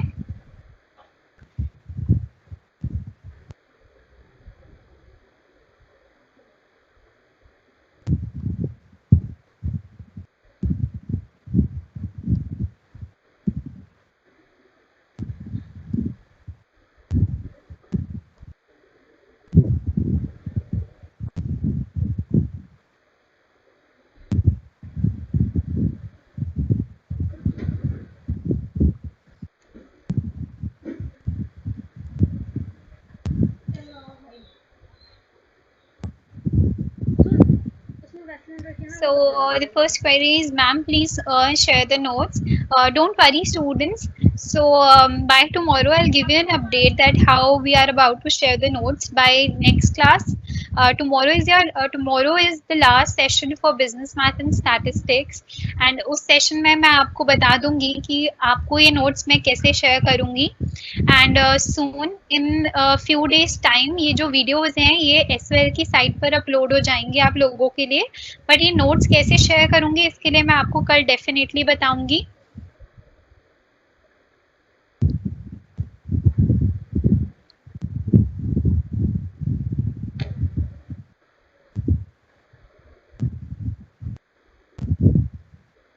Okay ma'am, repeat measures of central tendency. So जैसे मैंने आप लोगों को स्टार्टिंग में बताया था, मेजर्स ऑफ सेंट्रल टेंडेंसी का मतलब क्या है, it tells us about a value that defines the whole set of data। Major of central tendency आपको बताती है एक वैल्यू हम कैसे निकालते हैं जो आपके पूरे डेटा को डिस्क्राइब कर सकती है.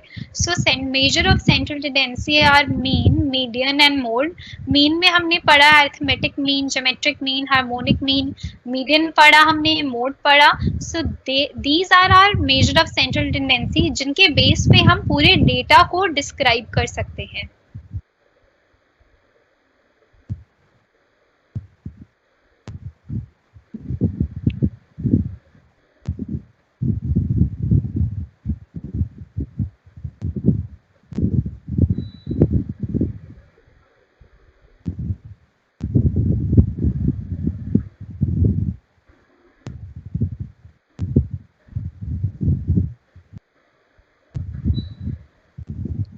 सो वन क्वेश्चन इज हार्मोनिक और ज्योमेट्रिक मीन में से ज्यादा कौन सा इम्पोर्टेंट है? So these both are important students.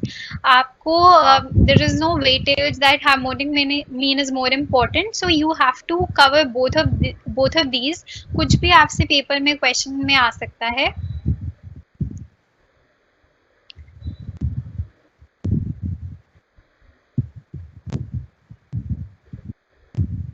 Yes, आप लोगों को every time this is very common question जो सब लोग बार बार पूछ रहे हैं, दैट मैम हमें लॉग टेबल प्रोवाइड करेंगे. यस, डेफिनेटली आप लोगों को लॉग टेबल गिवन होगा. इन केस आपको लॉग टेबल एग्जाम्स में नहीं प्रोवाइड किया, देन आपको क्वेश्चन में ही लॉग वैल्यूज के आंसर मिलेंगे. So don't worry about the log values. So those who have doubts with the geometric mean, I'll say go back, open your books. आज आपने एक brief lecture अभी देखा. Open your books and go and read it again. Then आपको बहुत ज़्यादा clarity मिलेगी, because this is something you have just read, you have just understand. थोड़ा सा और पढ़ोगे और detail में समझ आएगा. So how can somebody is asking, how can I learn all the formulas? So it's nobody can learn all the formulas in a day's time, so it's take a lot of time and practice. That's why I'm saying that make a notes of all the formulas, write formulas chapter wise, and then every day just give a quick reading, ताकि जब आप practice करोगे question, you have one formula book, you can directly refer to your notes and apply the formula. And it's all about practice. See, आप कुछ भी एक दिन में ना 1 days time और 2 days time आप सारे formulas याद नहीं रख सकते, because nobody has that strong memory power. So it's all about practice. When you practice lot of questions, then you definitely able to recall all the formulas. Yes, exam में आता है geometric mean, harmonic mean आता है.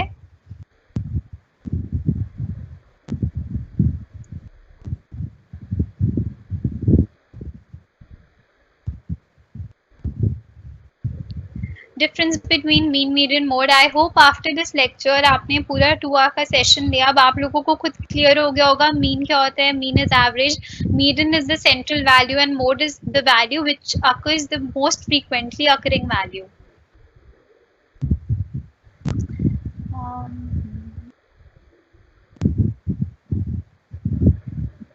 So any easy method to find geometric mean without logs? No students. The only easy way to find out geometric mean is using the log table.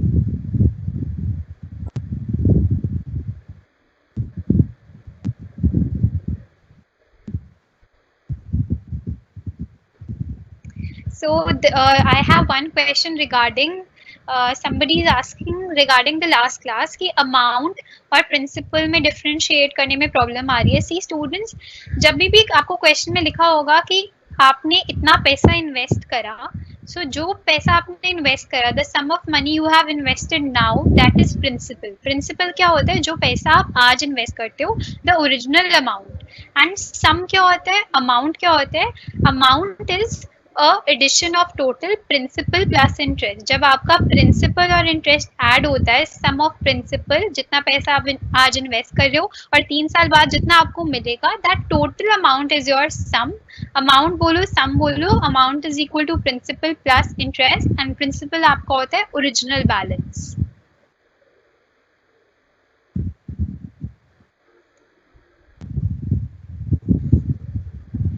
I think that's all. I have just looked at the top questions, and I think That's all for the today's session. I can just tell you a brief about the tomorrow's class. In the tomorrow's lecture, we'll be discussing about the index number and time series.